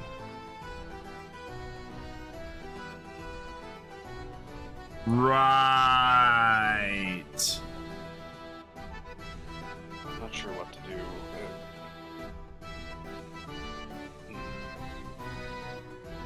Well, Fergie, in an hour, she wants to see you, and then shortly after me, Zaya, she wants to see you right now. Guess we're all getting our own little personal audience. With Yeah, and we all gotta go out in a half hour to work. Whatever it is we're supposed to be doing. I'm not sure how long those Sure, we'll figure potions it out. last. Those shrinking potions. I have a few of them. I give them to Kireji. Actually, I just give them all to Kireji. I'm just concerned that she might try something on me. So you have 7 bottles of green goop. Okay. Well, worst comes to worst, Kireji. Ami jumps out of your chest, starts the whole scene, beats her up. We take over the ship, throw everybody overboard, and sail off to Domodor. Or where Those are the rat potions. Those are the rat potions. It would be nice if things were that simple, but things just She's got a lot That's more what happened in complicated- Kaineng. She cast Obscuring Mist, and there you go. Comments due to Rowboat. So I don't know how long the potions last, but those should be able to help you hide. Well, Amethyst has the. I don't know how long they last either. She has that flask. Okay.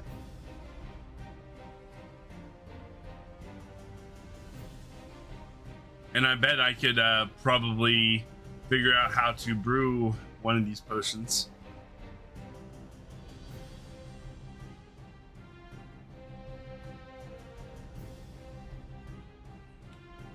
All right. So I guess I meander up to the captain shack. All right. Cool. The first mate is wandering around deck with the crew, and it's just you and Selena who are she's at the wheel. She is checking her compass and whatnot. Ah, there you are. Come closer. She slightly bows out of respect. Good start.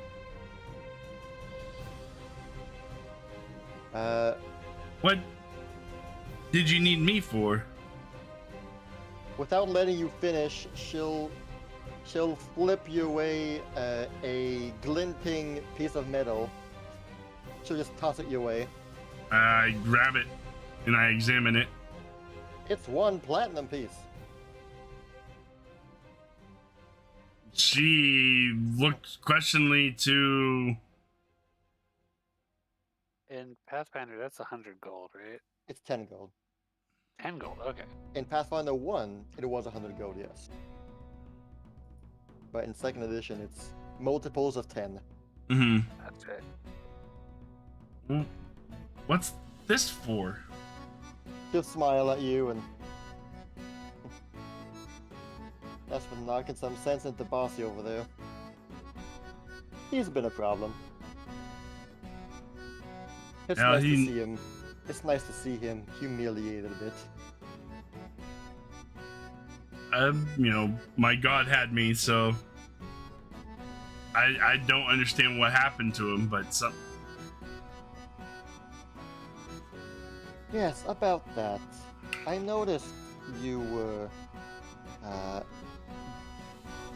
the outfit you wear, the way you composed yourself. You did strike me as one who is of the deity revering type. Tell me, who is your deity of choice? I'm assuming Zaya does not have a symbol of Milani somewhere on her armor or emblem or something. She used to have it on shield, but I don't think she has her shield with her right now. No, right, and her shield of Milani is long gone now. Yeah. Traded for a very useful bag of holding. Two bag of holding. Two bag of holding. Very useful. Friendship with Milani ended. Bag of holding is my new god. New god. Because her hands are basically her. Right. Well, Because- she would not have noticed her hands at all. Yeah, because she usually has them ungloved. Tell me, Milani. who is your deity of choice? Milani. Milani, who... Oh, yes. The freedom god, yes? Correct. Ah, yes. Milani wishes those, to live as they choose and not be restrained from living life. And tell me, how would that work if the if one chooses to be a nuisance? If someone chooses to be harmful to others, how would you go with that unrestrained, everybody chooses for themselves attitude.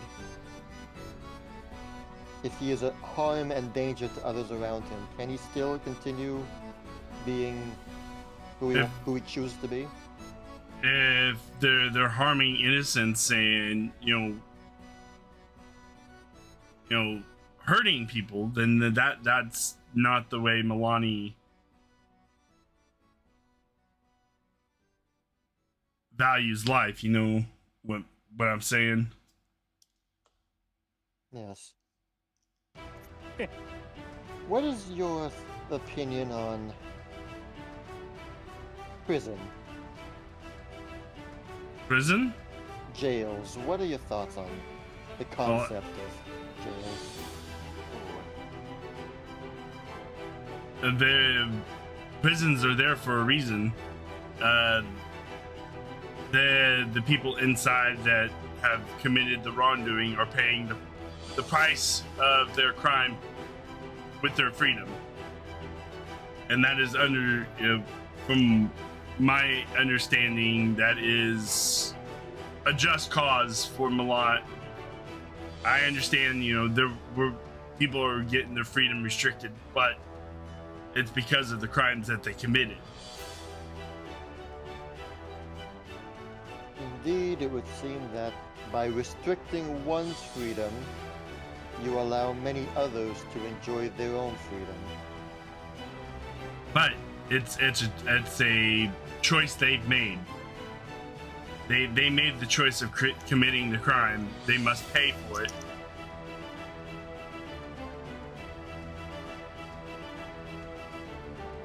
Good. And tell me, what if you suspect someone of great wrongdoings, though absolute proof is not to be found? Do you go with your feeling, or do you wait until he commits atrocities?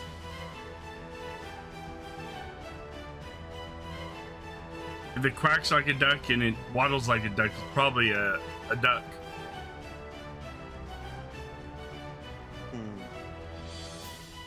Good. We won't have any problems then. Zaya looks to... What do you mean? It's a secret. Secret to everyone. She will then look to the left, out in the ocean, seemingly changing the subject without saying she is. Have you encountered any undead throughout your travels? I wouldn't say undead. You've fought zombies and skeletons. Well, Yeah, it doesn't sound vague. we battled a few undead, but When and where? You see her gaze becomes intense. where we battled the skeletons, I can't remember. Yeah, that's on a V. Sonavi. And You then found wasn't Sonavi it undead Chimera that we fought too? Yeah. Oh, Fjord fought him. You didn't do much. I'm kidding. It finished for like 6 or 7 of them. Yeah, Finn wrecked shop. Yeah, he did. You also fought the necromancer. Yep. That's cool. One that brought me down to 6 health.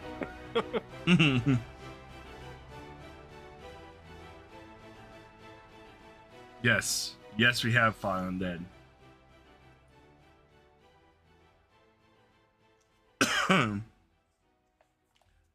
Did you tell her when and where?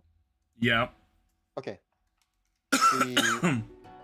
Her intense gaze kind of dims, and I see. Unfortunate.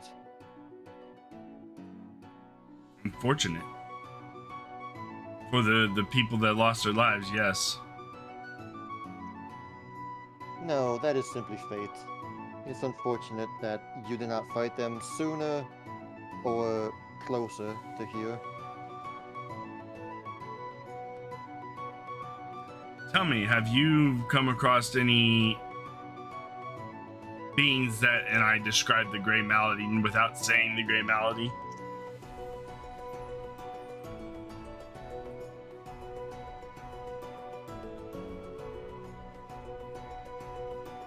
Sounds awfully like some kind of undead to me. But they're not undead. Do you mention Well- at all demonic possession? I was about ready to say or more. no, like physical descriptions more. When she says, sounds like undead to me, and I said, no, it's more like possession.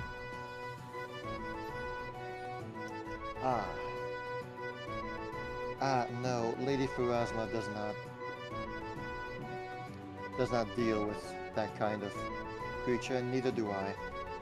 I have not seen anyone who would accurately be described as possessed that way.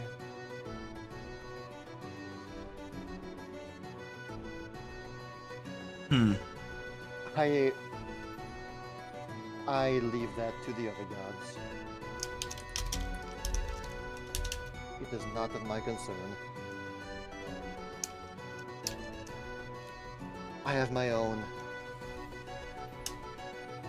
missions. Yeah. Understandable. We all have our duties to our God. That we do. Very much do. What is your God tasked for you? Speaking from one devout to another. Exactly. Have you heard of the Penumbria? Hold on. Have I heard of the Penumbria? Man, that's like your third religion in a row. That's not great. Apparently, Zaya didn't pay much attention to other religions in Hold on. school. I'm using my Last session, hero. I'm using my hero point. Alright, well, no, I might have not been clear, but that was one hero point for the entire group. Oh, what? I thought it was one hero point per person. Never mind. Never mind. I mean, you can ask them if you want to use it. Nah, it's just a religion rule. Okay. Well, the Penumbria says nothing to you. So I would answer honestly, I've never heard of Penumbria. Penumbria is a ship. Ship that has been coursing the waters for far too long. You make it sound as if it's undead.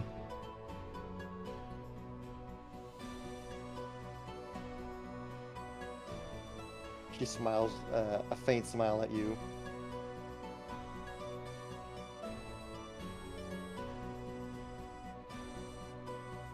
I have been hunting it for the past.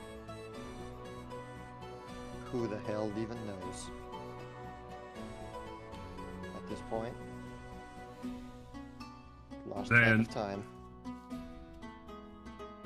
Zaya nods. Admirable quest. I hope you find it soon someday if you've been looking for it for who knows how long. Yes, me and Elise are quite anxious to find it.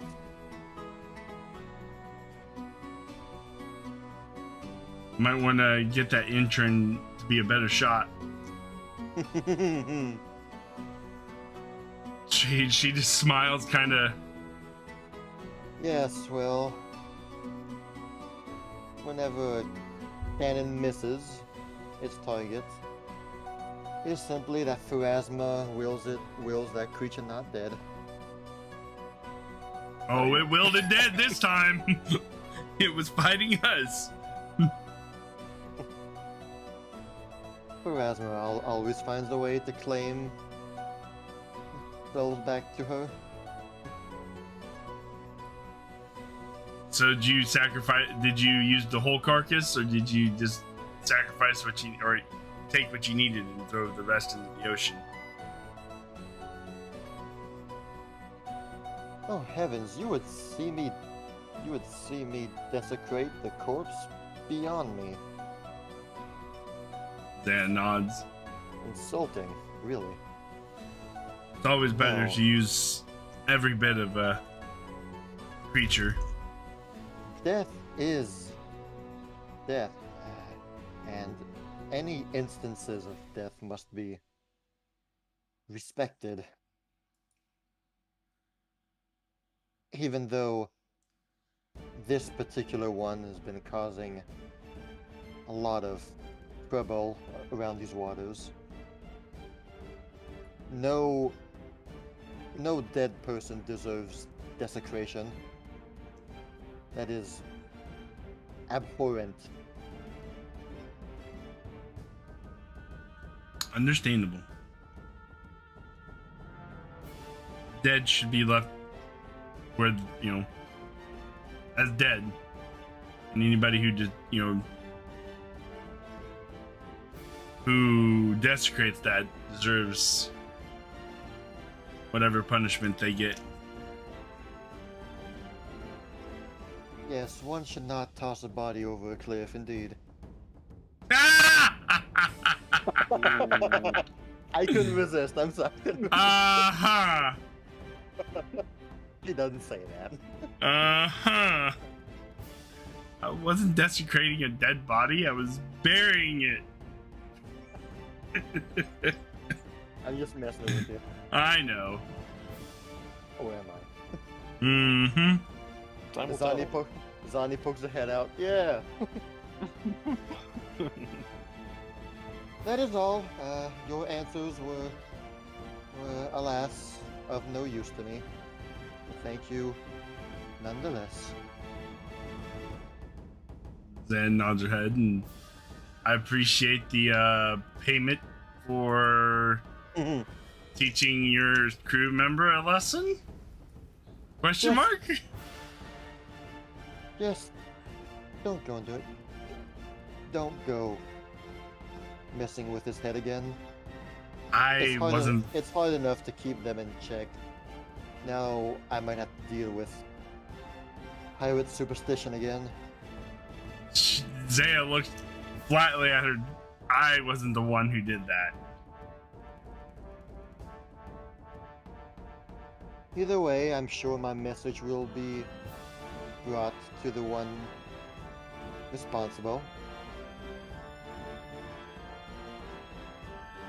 You have a good day, lady. She nods and sends you off. And he can head back to the cabin to talk about all that, if you want. Will do. You guys still have about 15 minutes before you're called up to deck. You guys talk about anything while yeah. Zare's gone? While Zare's gone, do you guys mention things? So, what happened there? Well, after Zay leaves, Amethyst is gonna kind of poof back. I don't know how many more of those I have left in me today. Well, There was a better way.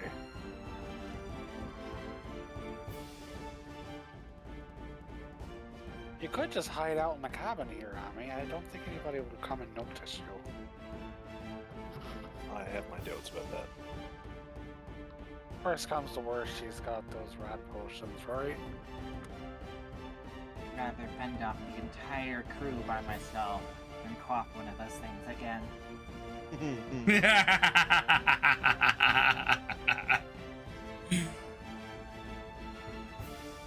You could always, no, I've got nothing. I can't fault you for this late. But leave one of them with me just in case. Can do. Here, I've been holding on to this for a while. Just in case anything happens. She hands Amethyst.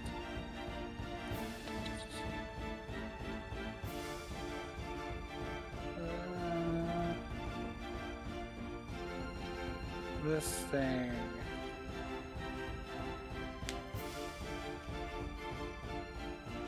Did you whisper it to me? Yeah, you did. Whoops. My bad. I don't have my glasses on. Okay. Let me unwhisper that. There we go.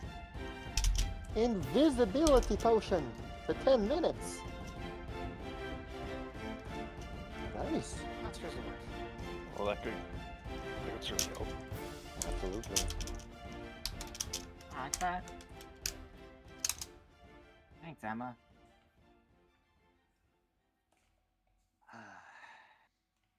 Hopefully you don't need it. Hopefully. Yeah. I have no idea what she's going to ask me. I'm sure it won't be too different than the conversation with Zaya in some way or form. She's probably got a few questions for us. A few. I feel like her Yeah. questions with Mr. Garou here could be a little different. A little more pointed.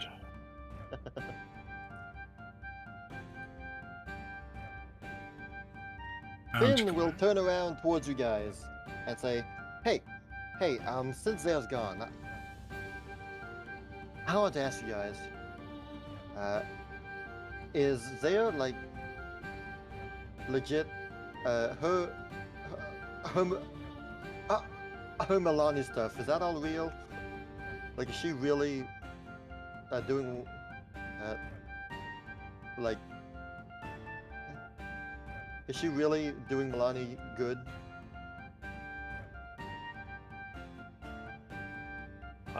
You guys are with her all the time. What? Well, I don't pretend to know much about Milani. I mean, I don't. I would have to agree that she's.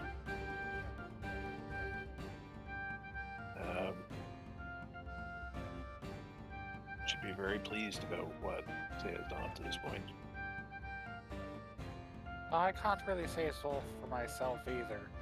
I do know that if she were following Kate now, Kate would be pretty happy with her.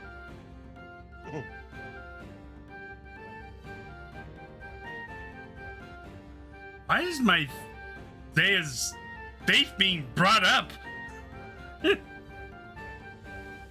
I Finn's mean, curious. I don't know. Like the things she says to me, like, you know, Malaya is about protecting, is about defending those who can't defend themselves, about liberating those who are imprisoned or restrained. That I shouldn't be restraining helpless people. Is that all? Like, is her mouth where her hands at?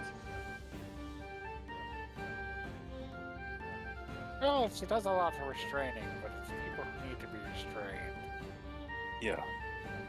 rather than just offing. Yeah, instead they just woefully regret it. Mhm. And I kind of think that's how Milani rolls, honestly. Goddess of freedom and vengeance. That's weird. I thought my guy was worthy of being restrained too, but oh well. Oh, what do you mean by that?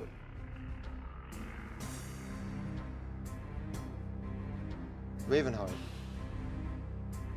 I captured one. I was questioning him, and Zaya was all up on me like, hey, you can't restrain him. He's helpless. Okay, but how are you? But he's a Ravenheart. He's a murderous slaver. Why wouldn't I restrain him? Zaya was just all about this. No, he's helpless. He wasn't gonna hurt us. Like hell. He's a Ravenheart. He made his choice already on what he believes. How exactly were you restraining him? He explains the rope dart that he used to like lasso the Ravenheart's legs basically, and quickly tied his hands up behind his back and held a knife to his neck and was questioning him. Well, you see, that's where the problem is. You can't just put a sharp object upon someone's neck. Yeah, you have to use blunt force. That's what I would do. Oh my god. Yeah, some good old blunt force drama. Ah, Can't use sharp things. Smack him around a little bit, and then she'll get the answers out of him. That's torture. You can't do that either. Quiet down, you're not here yet. the voice of Zaya reaches the blue door and just crashes on the door and cannot reach you. Like, for sure you can tie him up. Just don't, threaten her life. Even if they are a Ravenheart, unfortunately, unless they're armed and attempting to kill you, then you have at it. If you're doing it to defend yourself, that's fine. But they're tied up like that, there's not really much of a threat there. And to inflict harm on someone like that, well, you're kind of emulating predecessors we've been with before. Yeah, Millennia's not about boiling people's feet or stabbing their throats.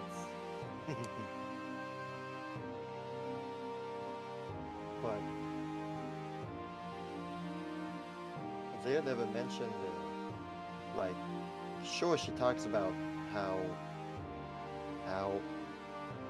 restraining people is usually bad, depending on the context, of course, but usually you should try not to. But like she said that Malaya's a god of of liberation and freedom, but she never mentioned she never specified how that liberation and freedom must be obtained. I mean, look, I just know that Ravenheart is a slaver. He literally attempted to kill us while trying to capture me. And so, as far as I'm concerned, his life is already forfeit. And yet here I have him tied up and wanting to gain information about him. And Zaya's like, no, you can't do that. But this guy is a threat to freedom. I don't see. Well, I'm not too sure about all this yet. I mean, why can't I use the tools I know to obtain freedom? Because there's a Gotta difference be. between freedom and that act. You gotta. If your freedom means harm to someone else, then it's time to reevaluate what that really means to you. Yeah. What if by restraining one's freedom, I allow a bunch of other people to be free? Surely the greater good outweighs the one action I did, right?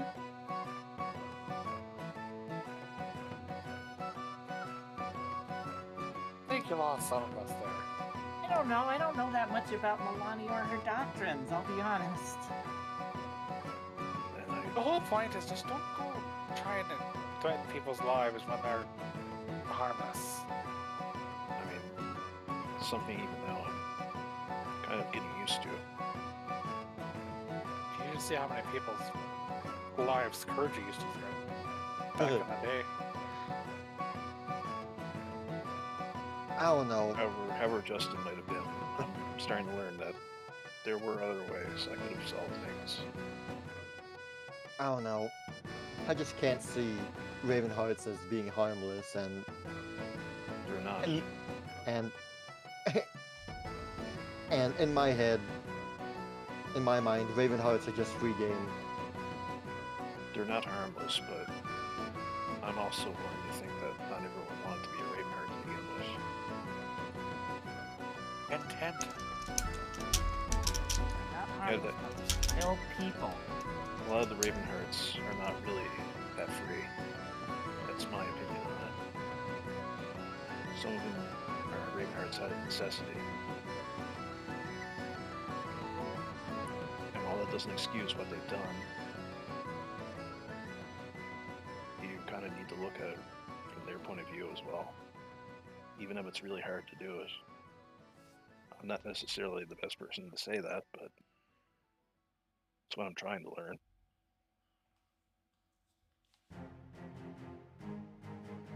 Yeah, I know I it's suppose that makes sense. I know it's a very confusing thing, but I feel like that's Alright, the well. right way to look at things. Alright. I see what you're saying. And just at that moment, Zaya walks in. So, how badly did everything go? I got paid a platinum piece for taking care of that guy. Shoots a look over to Emma. What's up?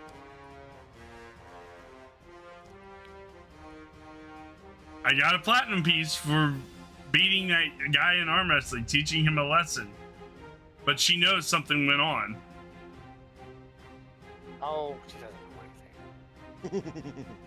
Told me to pass on to the culprit to not mess with her crew's minds again. I don't know what you're talking about. Hmm.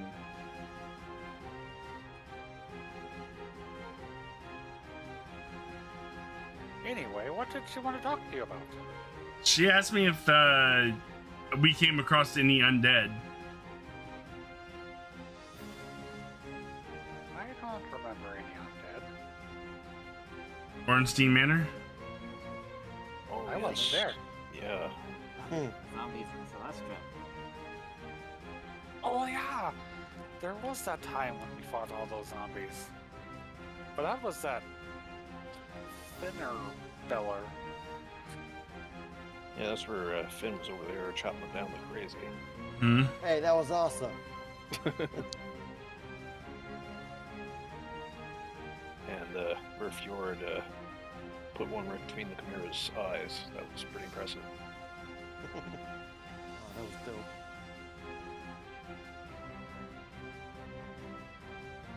Why would she ask you about that? She is actually looking for a penumbra.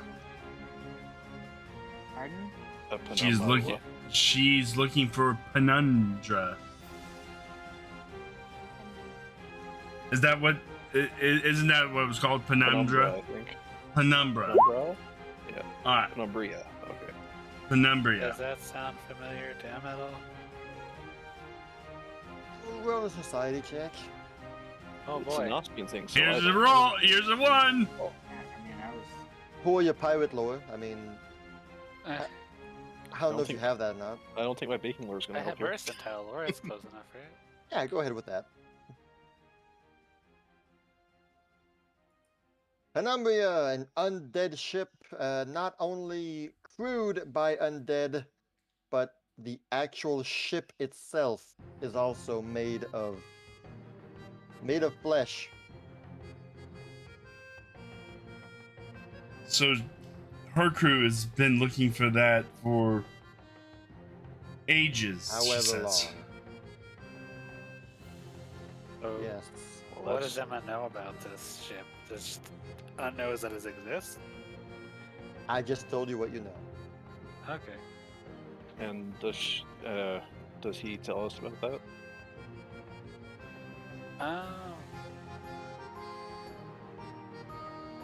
Yeah. Emma would say a few things like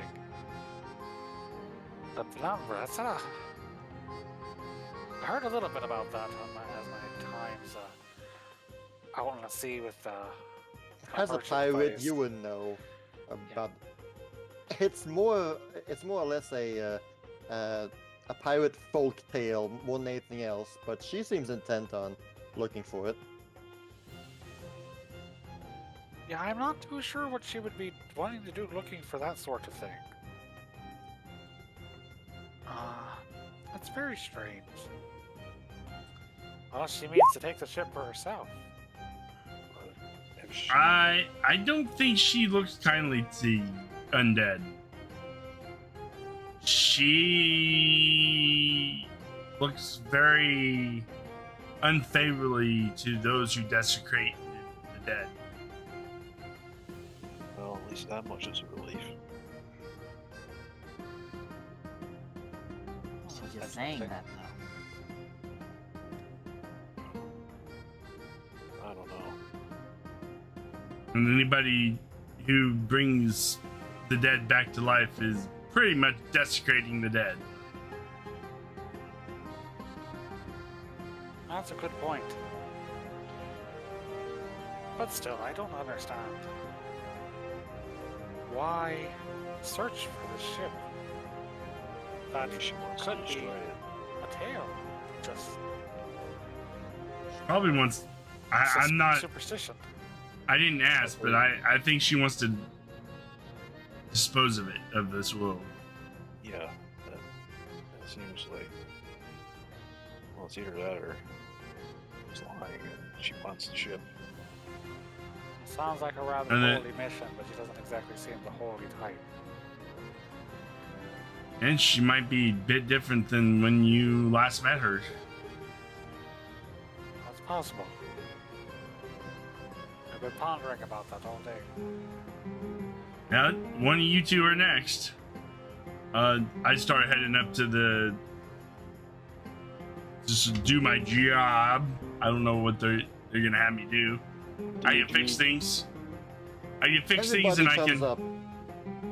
Yep. Let's all go do our Everybody job. comes up to the deck.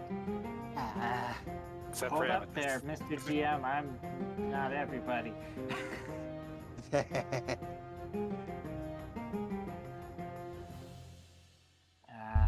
Oh no, the captain told Zaya, make sure you bring Amethyst too.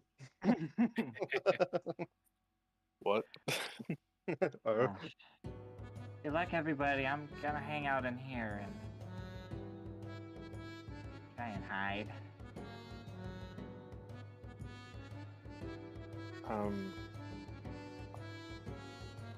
I just bend down and give Amethyst a hug and a kiss, and then say, if anyone comes, whisper into the ring. I'll be down in a jiffy. And Kireji, Man overboard! Yep. do whatever Yeet. you need to do for our mission, but if things go far with her, just don't tell me about it. Why would it go far? What are you talking about? Anyways, I love you. Good luck.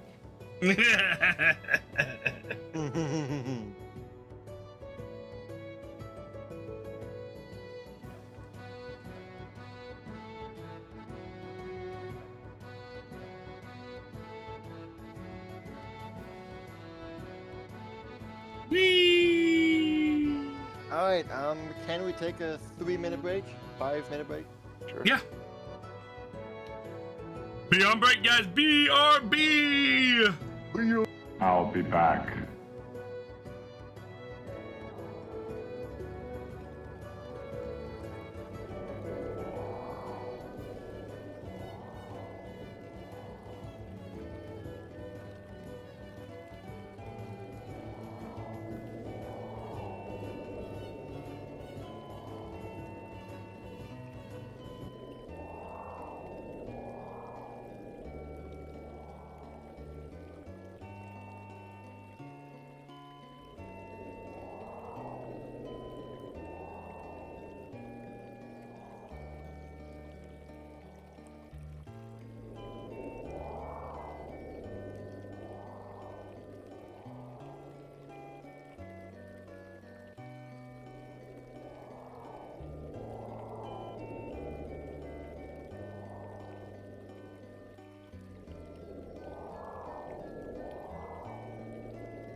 following Zare's discussion, it's now your turn to take the next shift for manning the ship while others take their own break.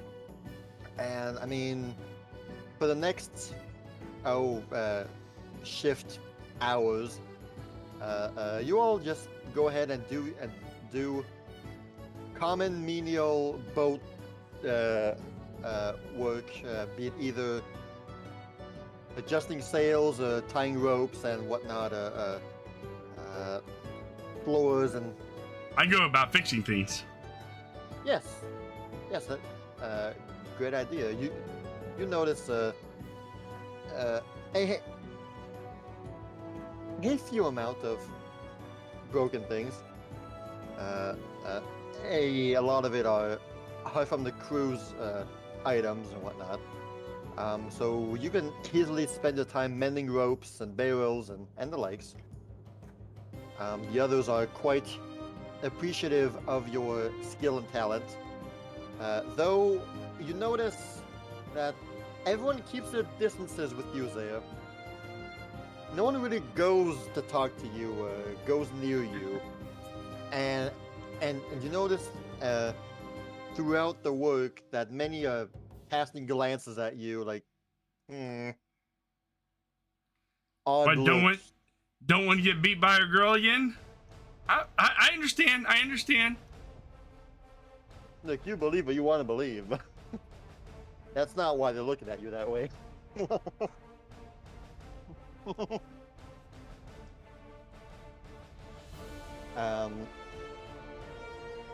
Luckily, the old dwarf is not part of the ones who are helping you right now. He's down below also.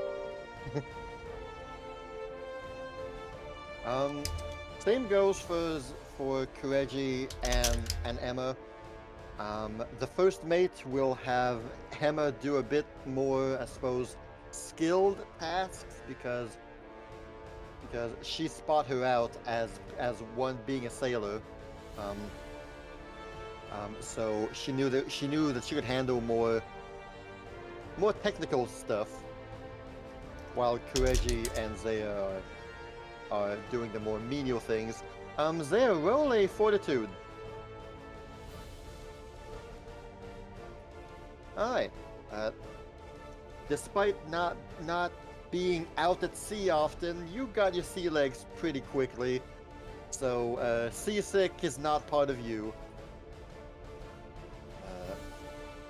And Kireji, why don't you do it too, though your DC is easier since you've been out on ships. How about that? My rolls are going to continue. It's just the way it's going to be. It's that ale. Well, That for ale. the rest of the day, you are sickened one. Yippee.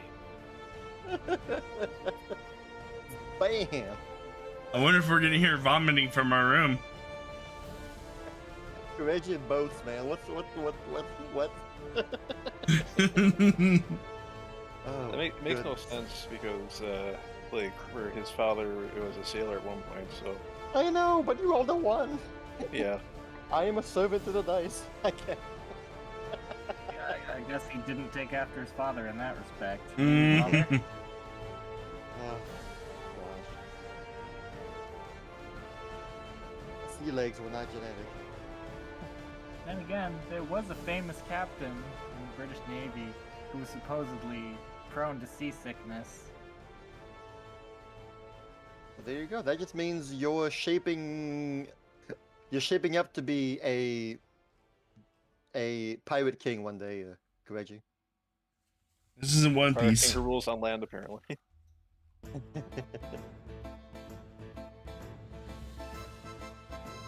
And at some point, now it's about supper time. It's about evening, 5:30ish. The crew will come out for supper and whatnot, and you all share a nice meal of the monster, the sea monster that you all brought down. You all get big slabs of that kind of meat, grilled and roasted and whatnot.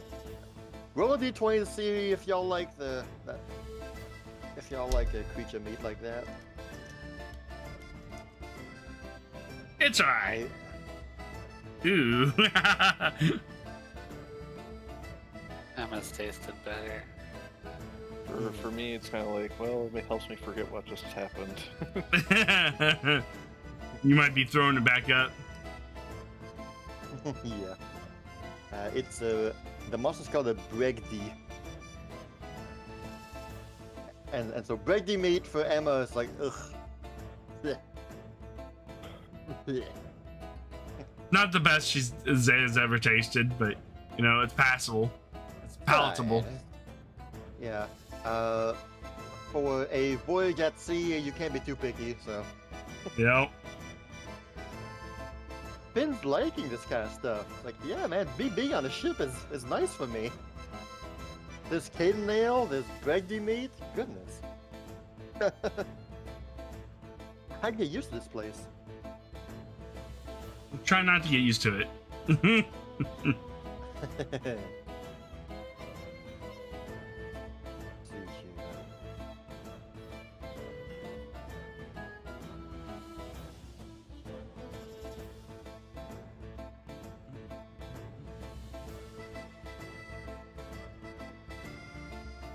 If I can find.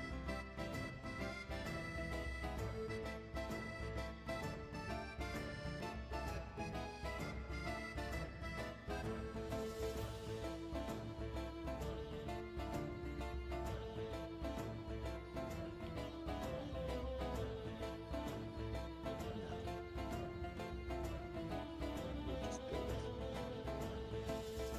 Just go with.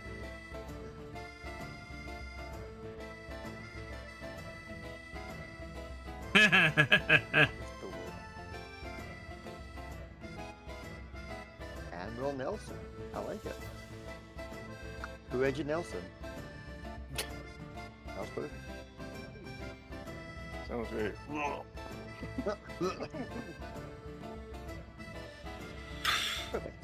Alright, well, at some point, the first mate will summon Kireji over and will tell you that the captain is waiting in her quarters for you. Don't keep her waiting. All right then. Thank you. You all notice him being called out.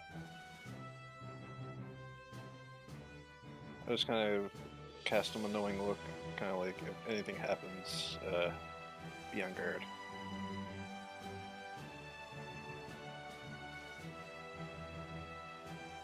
And I make my way over.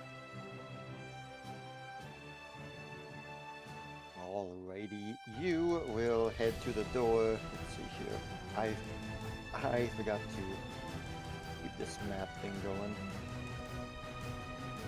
So Finn is obviously there with y'all as well. His hat must follow along. You all are there. Around the ship here and there. She's somewhere.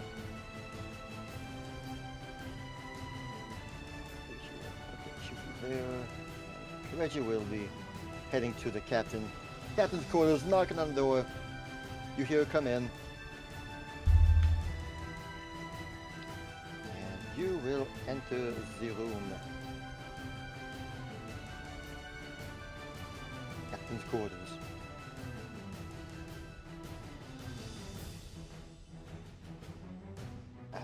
A very finely decorated area.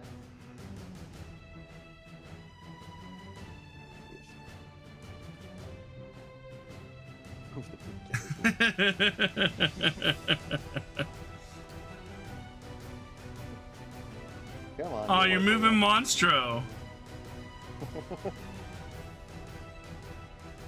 I just want a free map, okay? I just want to clear.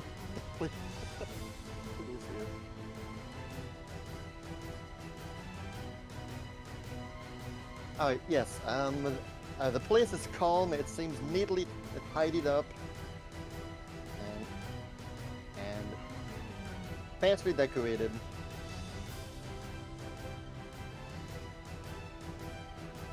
And it has a lovely aroma going throughout the room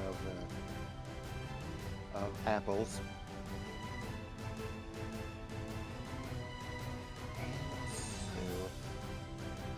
So you open the door and enter, and you notice that Selena is leaning on the counter, the table, just staring outside. She's dressed in a full, in her full pirate captain outfit, and she bids you to close the door behind you, and she'll like, she'll scooch over a chair near towards the center of the room, and with one hand invite you to sit down. I'll just respectfully nod and sit down. You are in the center of the room. There's nothing else beside you other than the one chair. And a good 10 seconds pass before she does anything else.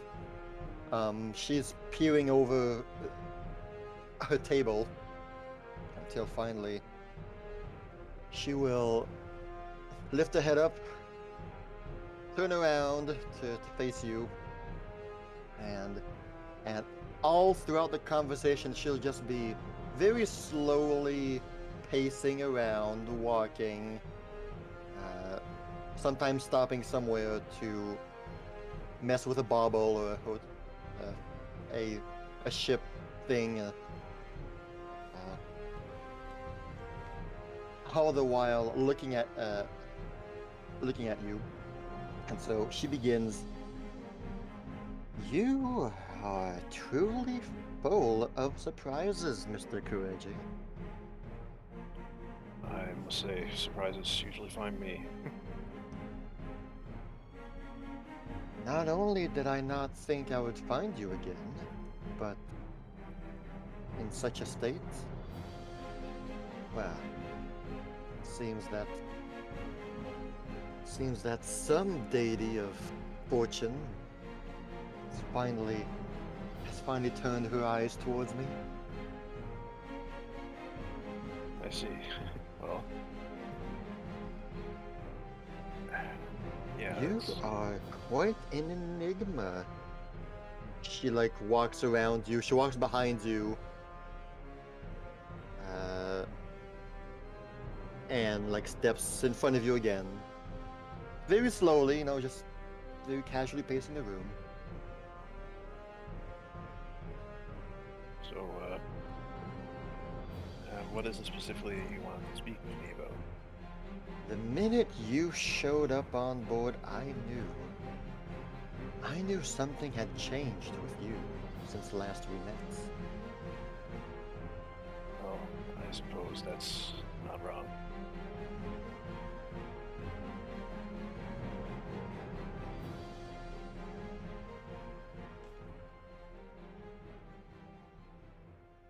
I did journey back to my homeland, as there was a terrible situation going on there.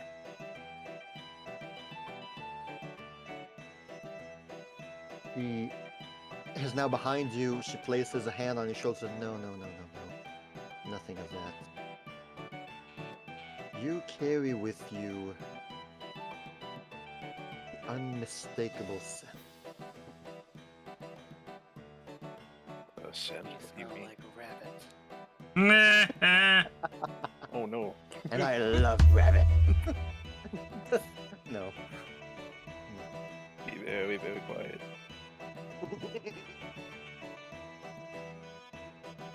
The wabbit season. Duck You season. can feel, you can feel her head just right by your shoulder. Her breath coming in small as she seems to inhale slowly, the unmistakable aroma of a departed soul. Yes, the inescapable scent of a body who passed. Yes, I recognize this quite well. She's like uncomfortably close to your face, like by your side here. I just kind of slink away a bit, like just really unsure about that. She will then pace towards the table. Her back turns towards you. Her one foot in front of the other. And after a few steps, she will, in one fluid movement, swerve to face you. You carry with you death.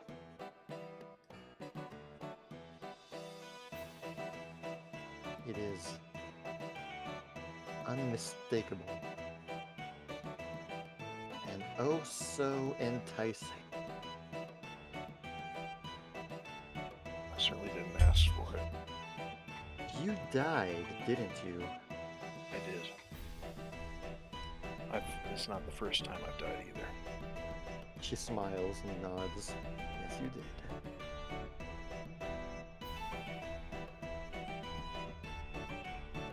First time I died for no reason at all. The second. She'll place a hand on your shoulder as she walks by you again and just say, "Pray, tell me how, when, and where." The first was in a Kaining town after my family was killed. They turned attention on me. And that was that. I don't know why I came back. I'm sorry. Well, what's going on? Zero's being zero. I'm sorry, it's just the way it sounds. Well, And you know, people have their own kinks and stuff, so I mean. Carry on, Kireji, carry on.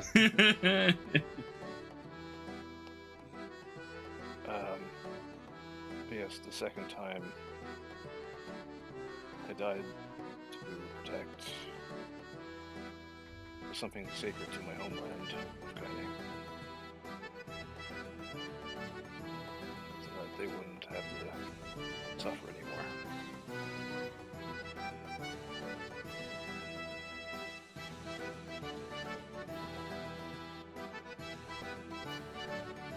So one was by choice, and the other one wasn't.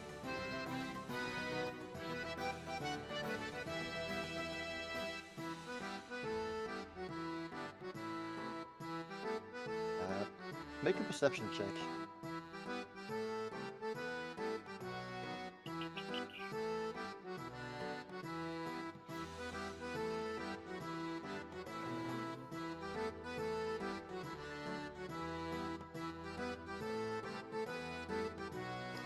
She doesn't say anything, but you can tell by her movement that she's not all too pleased about your answer. She's not satisfied with the answer you gave her. Did I say something wrong?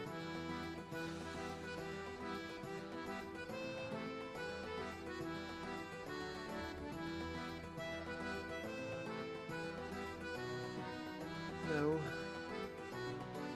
Simply it seems the deity of fortune has quickly taken a favor away. Yeah. Quite disappointing that you would die in such a way. Of no use to me. What the hell does that mean?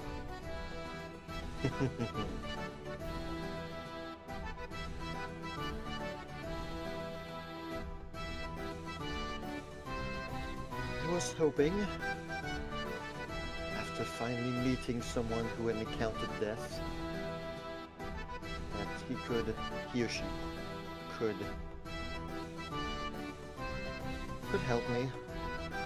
Although it seems that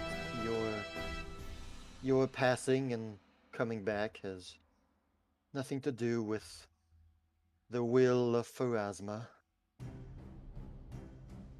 Though Lady Pharasma doesn't often allow a soul to come back. Sure she had her own reasons, or perhaps she wasn't even involved at all.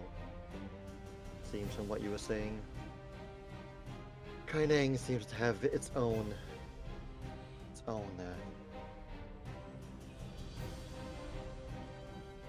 pantheon going there. One far from Pharasma's reach. A shame, really. Maybe, but doesn't change the fact that I saw what I saw. Yes, I believe you. Just... well... I was hoping that finally, after all these years, I would finally get a lead. Thanks to one such as you.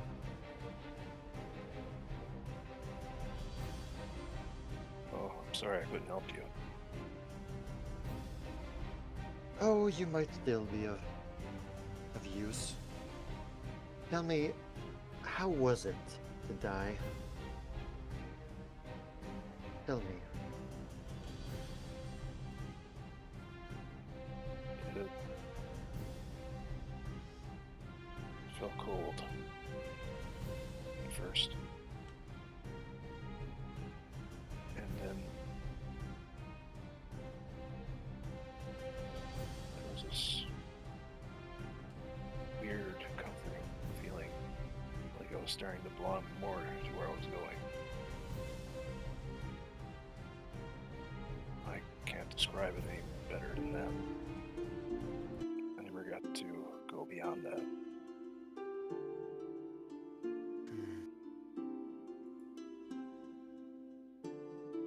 Did you see the boneyard?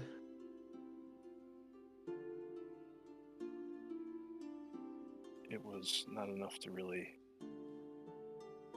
I could see some of the layout, I suppose, but nothing else beyond that. It was too blurry, too obscured by fog.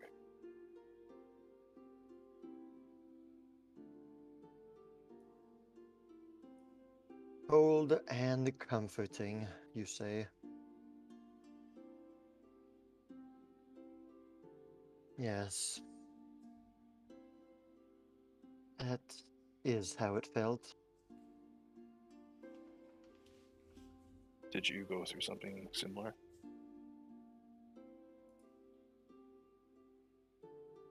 No, unlike you, I went through the full process. Oh, Oh no, I was fully dead. Lady Pharasma had me in her arms.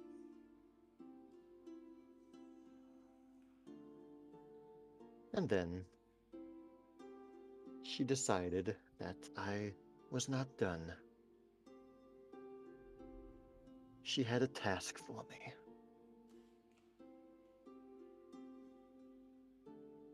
and what task was that, if you don't mind me asking?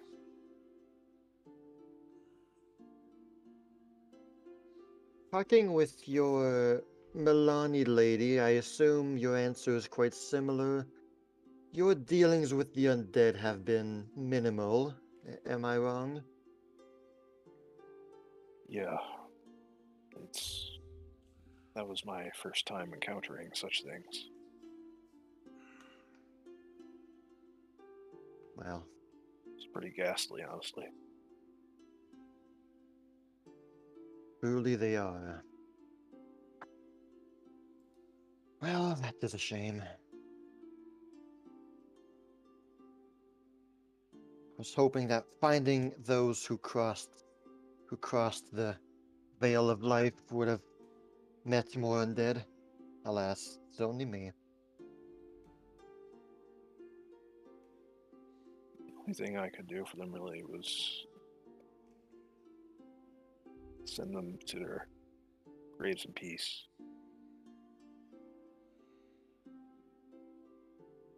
It was really Yeah. unnatural to see them move around like that.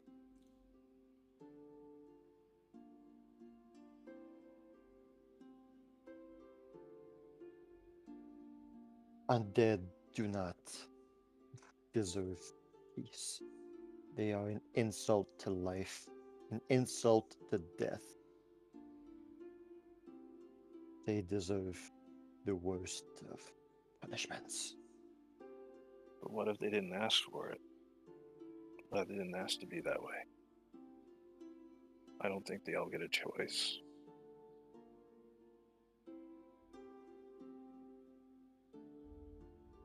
Whatever happened during their life, fate, Pharasma, although turning into undead is most definitely not of Pharasma's will, any undead must immediately be obliterated. They are a mockery. Everything Pharasma holds dear. Insult to life itself.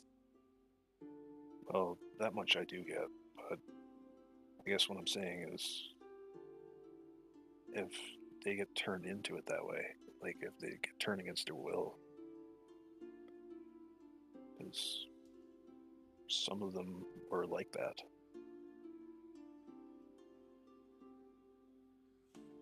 How or why one becomes undead is of no importance. The fact is, they are now undead and must be erased. Doesn't matter if is against their will. I'm sure their soul are being held captive, and by killing the undead, their soul gets brought back to where it does belong.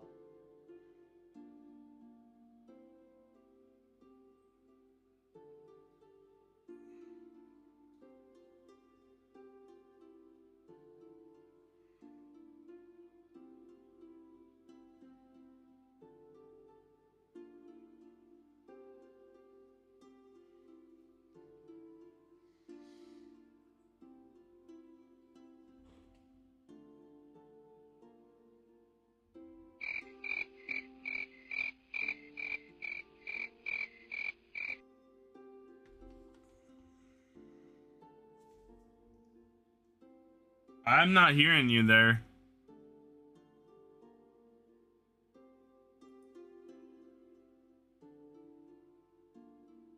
Hello?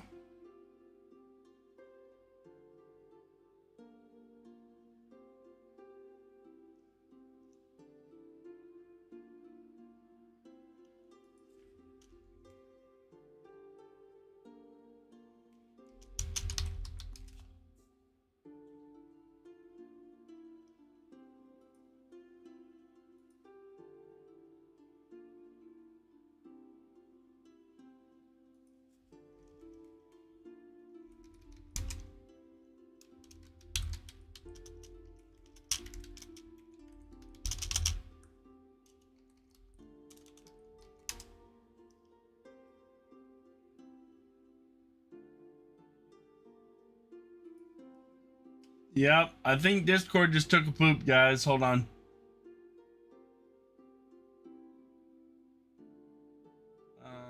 Where is... There it is. Quit.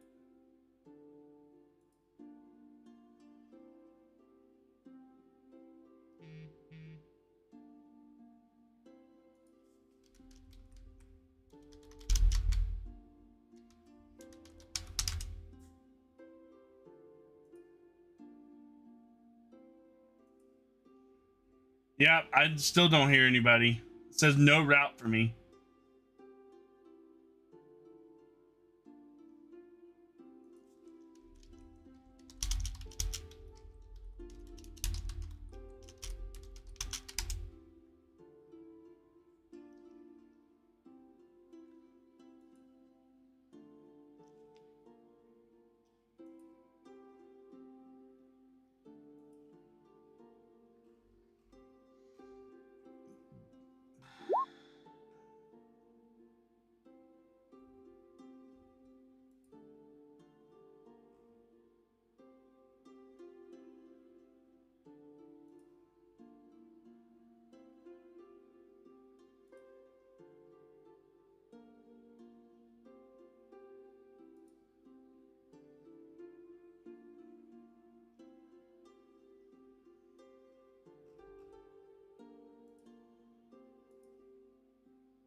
I can connect to every other channel just fine.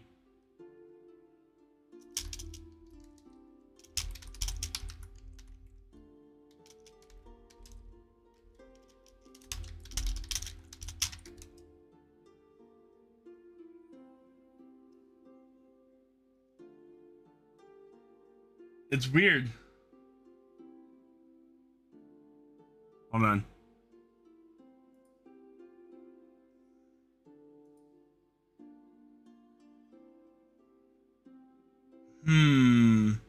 Yeah, it's picking up my stuff.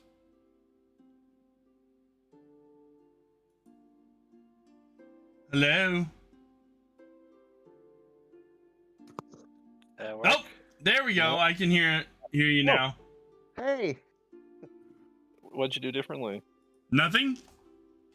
Oh, I brought him into the moderator voice chat. I brought him out. I don't know why.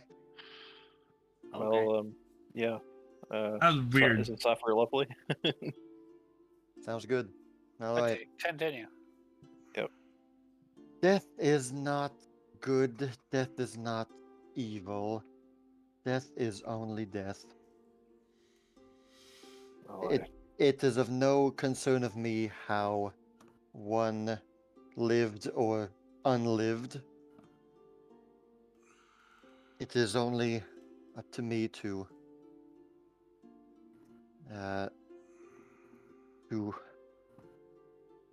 carry out Pharasma's will. and that's respectable. I can't say I thought much about that at first when I lost my family, but now I think I've come around to it a bit. Might not be what I want, but it doesn't change that it happened.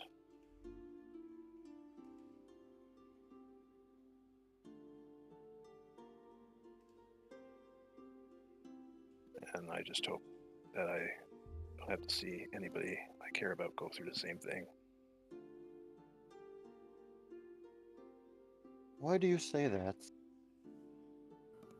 Would you willingly halt, not halt, but would you willingly try and stop Threads of Fate from achieving their course if it is one person's time to move into Pharasma's cradle?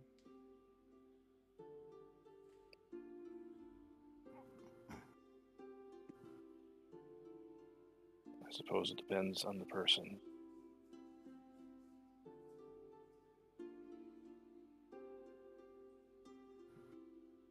I can do anything within my ability to try and stop it. But beyond that, there's not much else I could do. If you At were least to not known to me. try, if you were to try to prevent it and fail, would you see it as fate or as a lack of effort on your end?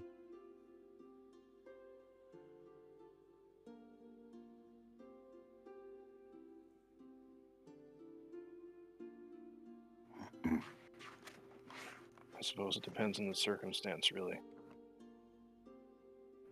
If there was nothing I could do beyond what I've already done,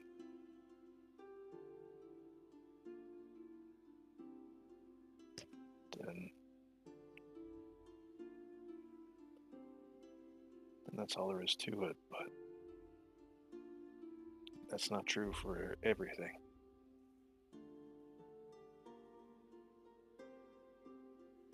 If one dies, fate willed it. If one lives, fate willed it. Pharasma cares not about how or when one dies. She says she's simply content with knowing everyone, sooner or later, meets her. Well, I've already had my close calls. I'm sure there'll be more.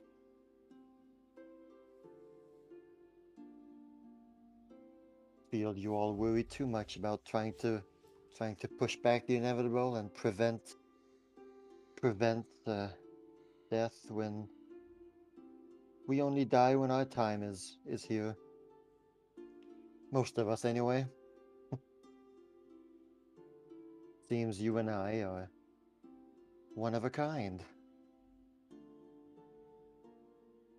Death met us when we were not deemed ready.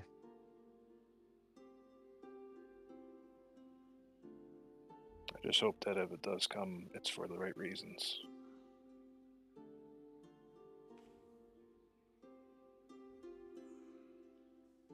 Ah.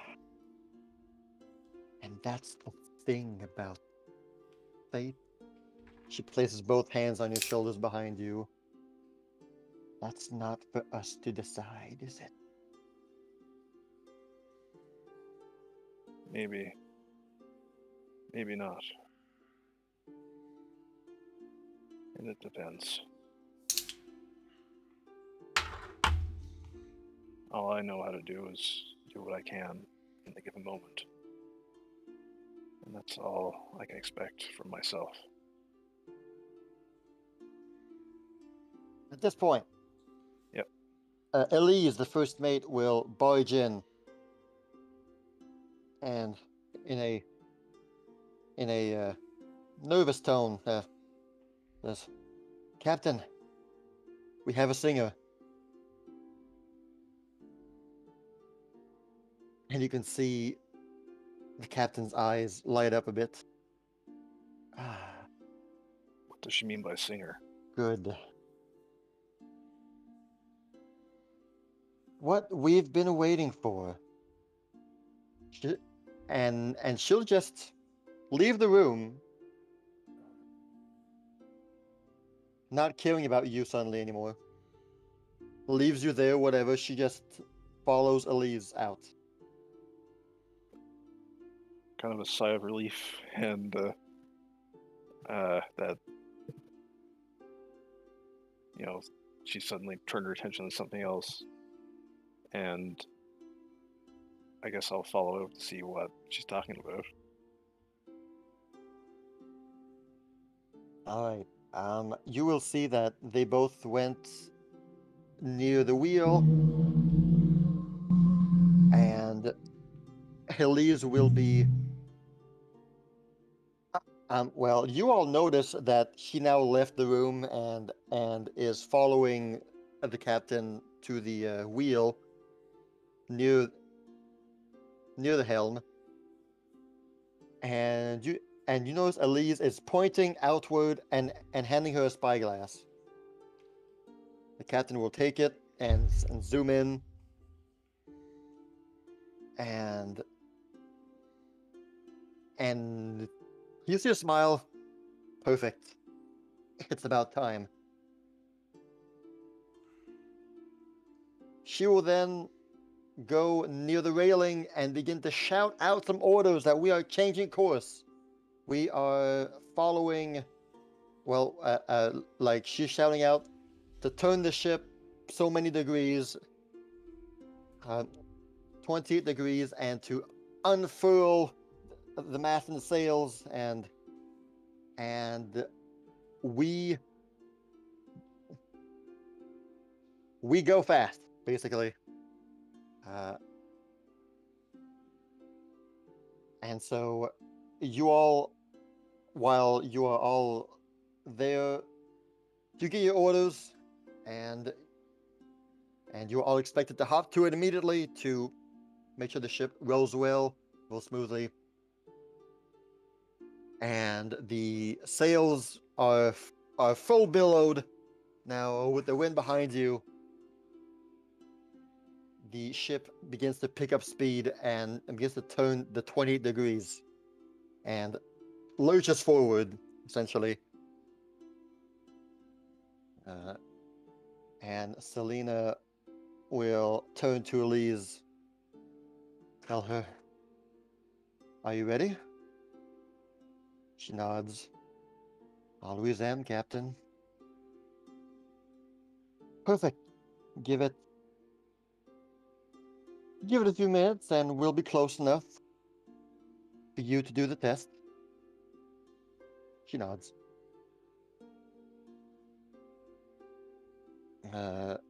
And the captain will turn to Kireji and just, "As for you," she nods and smiles.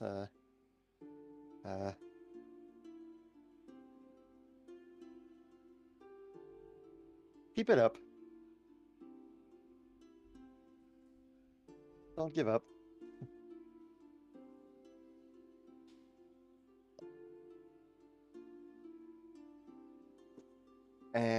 And she's suddenly no longer interested in talking with you anymore for now. She will go to the wheel and begin to do captain stuff. Yeah, and I'm just kind of left pondering, or what the hell was that conversation?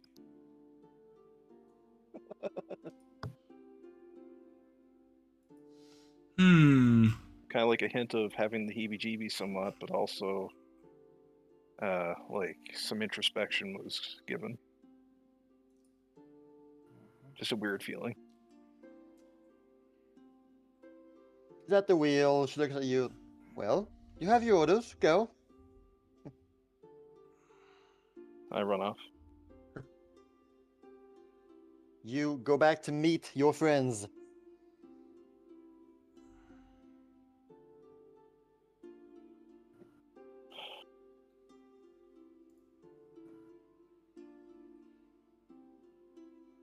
So what's going on there?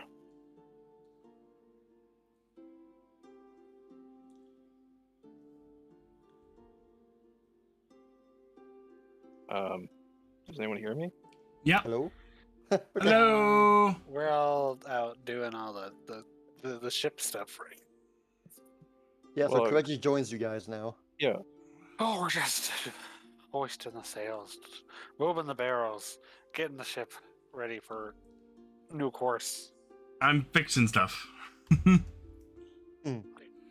Zaya's pounding a hammer into a ball. I don't know. Fixing riggings, fixing ropes. Well, we'll talk later, but in the meantime, I'm gonna go do my part. Hopefully, she didn't hurt you too bad. No, just it was uncomfortable. And he just looks very troubled. Amethyst, when the gang left to go up and help on the deck, what did you do? Or I Well, suppose, when- what are you doing? When they left the room, well, she locked the door behind them. And then Squeals insisted on staying out and, well, not outside the door, but like near the Yeah. door. He's been near the door as acting like a guard dog. And she has been simultaneously planning, drawing, and writing on one of the top bunks. All right. At some point, you would hear a loud knocking on the door, like a kind of violent knock, and you hear the voice of that old dwarf again, trying to call out Zaya the witch. I know you're in there. Get out. And when he receives no answer, he'll try and bang even harder, saying, "Whoever you are, whatever you're doing, you won't escape me. I'll be watching you. Keeping my eyes on you, you bloody witch. I know what I felt. I know what I saw. You knew what you were doing in there, out there. Got my eyes on you."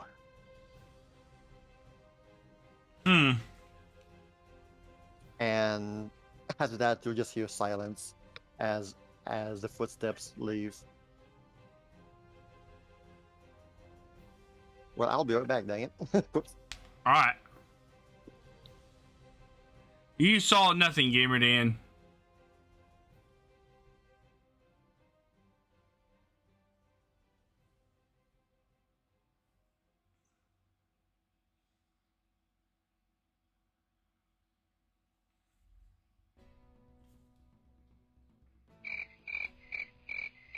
I have my theories about what's going on, but We're probably coming Actually, across. brought out to the pirate, the undead pirate ship thing. Exactly. well, I don't mean necessarily about that. I mean about who the heck this pirate queen is, but I think she might be. She might have been brought back by God Lady Yeah. and given a purpose, in which, when she fulfills her purpose, she can finally die. Yep. And That's sort of there- what I'm thinking. Because that's pretty much how she operates. Well, that god anyway.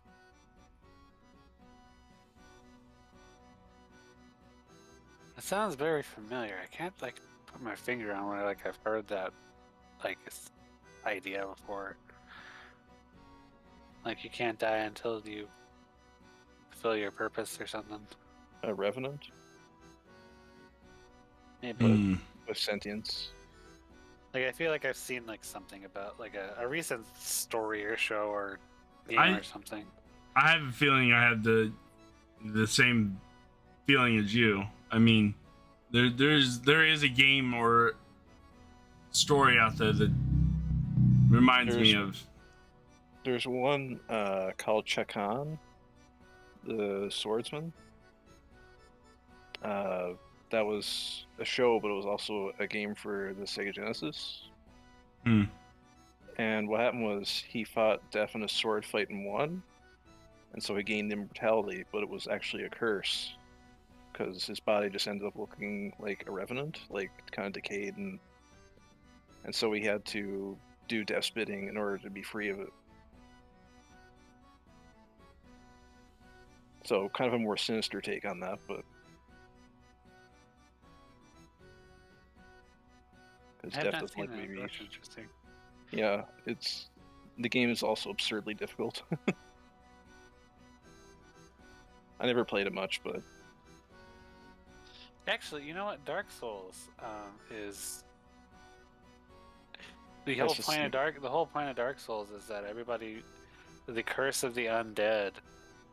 You've been cursed with immortality and being, undead, so that you may fulfill a purpose, and that purpose is to light the fire and bring back the light to the land.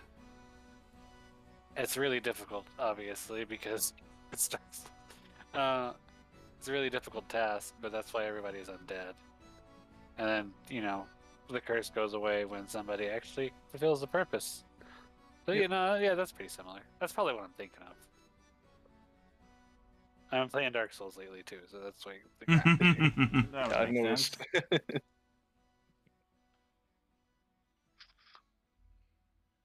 Maybe I should have gave that game more of a chance. Okay, apologies, guys. No, you're fine. Pack. We are finishing with this last bit here. And so, yes, so the dwarf will have banged that on the wall. Whether or not Zaya was in there or not, he didn't care, but he thinks he's in there. She's in there, so he said that. And, well, back up on deck, the ship is picking up speed. The captain is talking with the first mate about coordinates, about being on track and whatnot. And as time goes by, it becomes clear to the naked eye that somewhere in the distance where the ship is pointing, there is another ship. There is another ship in the distance, and it seems that we are following it. We are trailing it. We are catching up speed. And as minutes go by, you all realize that we are faster than that ship. We are catching up on it. It becomes more and more apparent that, well, I'm sorry, the ship in the distance gets bigger and bigger. Time goes by. And at some point, you are able to notice that the ship is sailing the colors of Baladar, the port town, and it seems to be a merchant ship, just a plain old merchant vessel, as it makes its way towards the west, the west of Baladar. At some point, the captain will turn to her first mate, Elise, and will nod to her and will say, "It is time. Go ahead." Elise nods. Of course, Captain."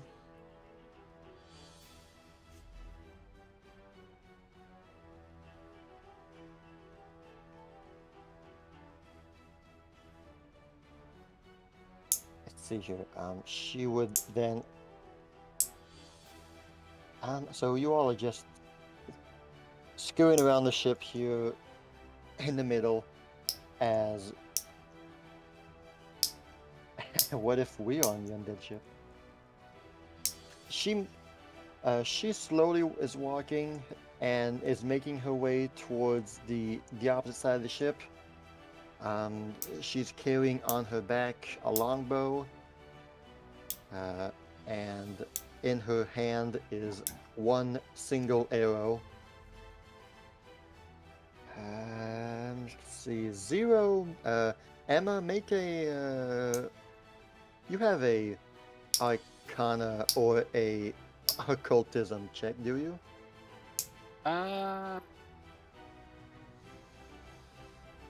mean, I could certainly try. I like the sound of that word.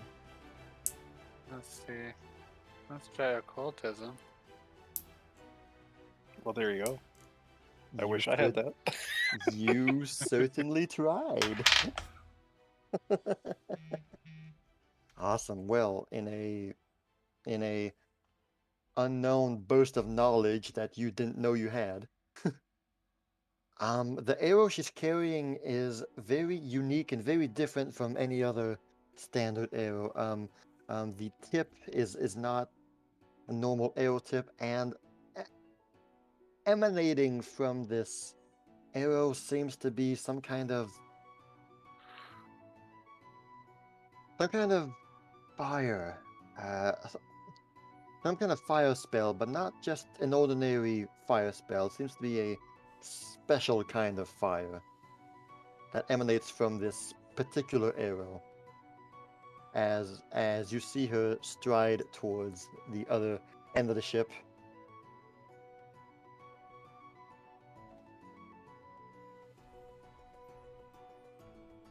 Um, Huh. it is.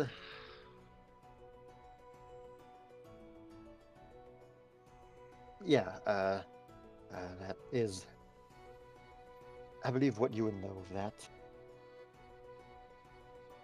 Okay. Hillies would go to the very, the very end of the prow.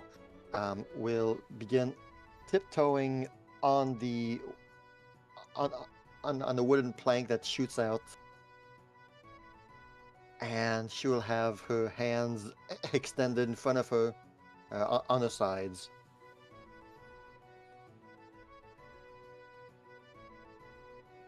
She'll wait there for a few seconds before you notice from her back appear black wings.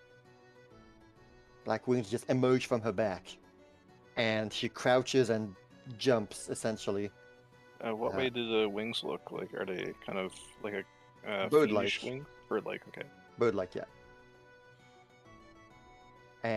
And she basically jumps and soars immediately into the sky.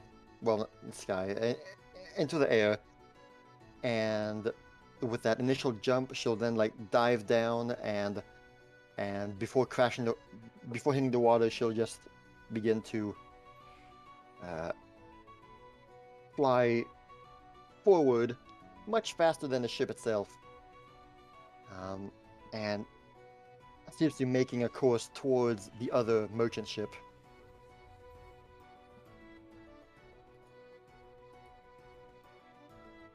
And, well, do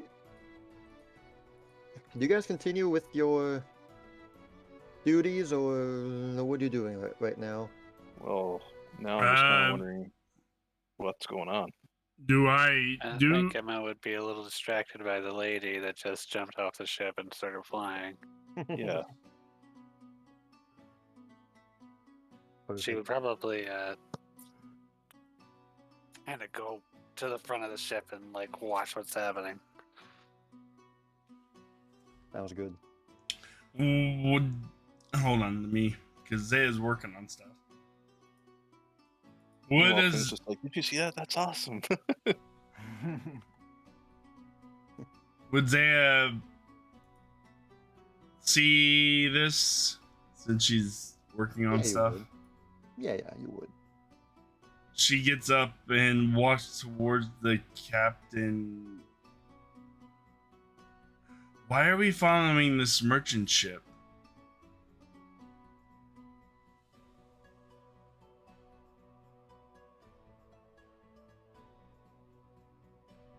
To test it. Test it?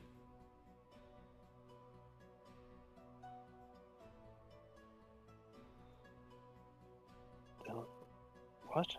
She looks at the captain quizzically.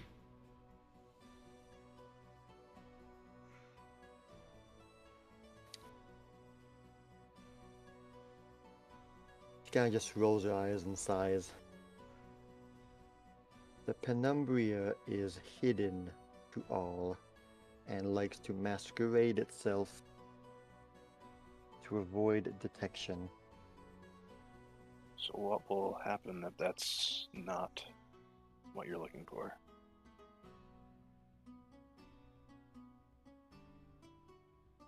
None of my concern. that is Pharasma's job then.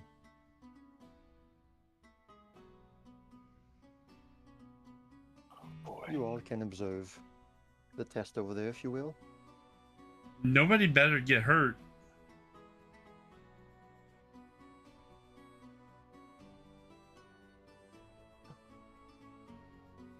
What are you doing up, little guy? Oh no. Aw. Good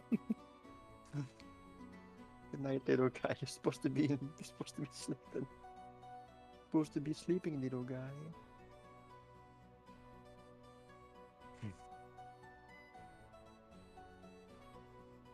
She will simply nod her head towards what's happening in front of the ship. As you all notice, a solitary winged figure is basically gliding her way through the waves and through the sea, making her way close towards the ship. The captain will hand her spyglass to the one nearest to her, probably Kireji.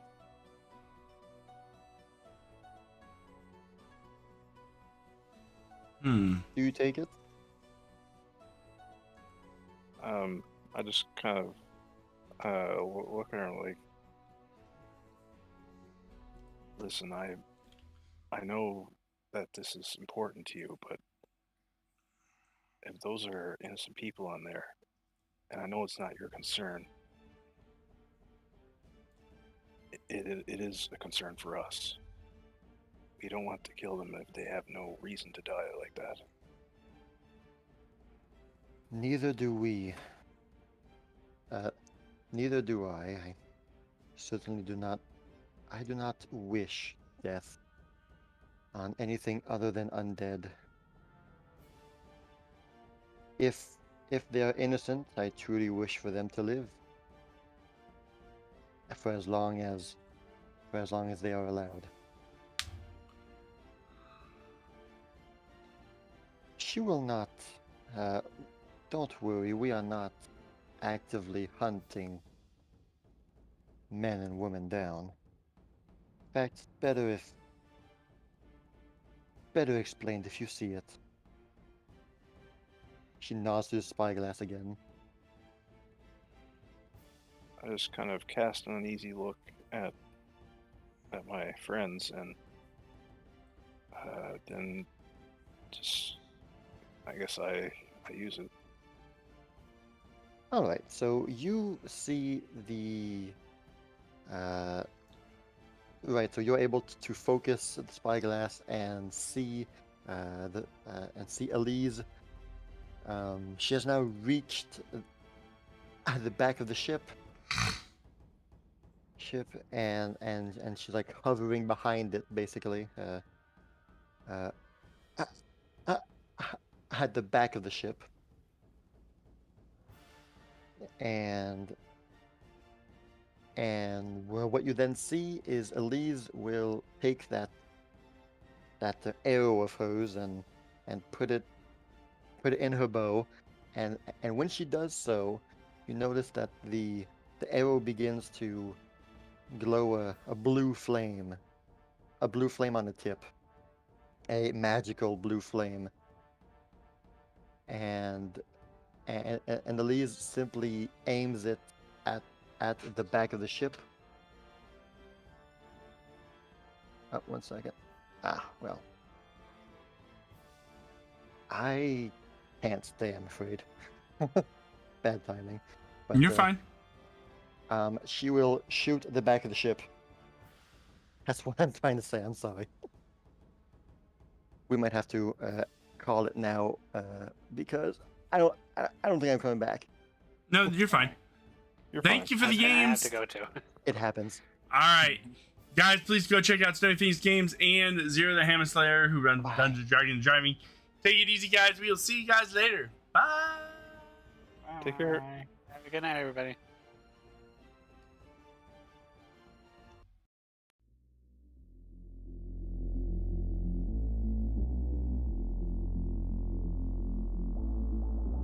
When the night is over. My life is over. 'Cause I start thinking again about our time together. When the night is over, my life is over. 'Cause I start thinking again about our time together.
When the night is over, my life is over. 'Cause I start thinking again about our time together. When the night is over, my life is over. 'Cause I start thinking again about our time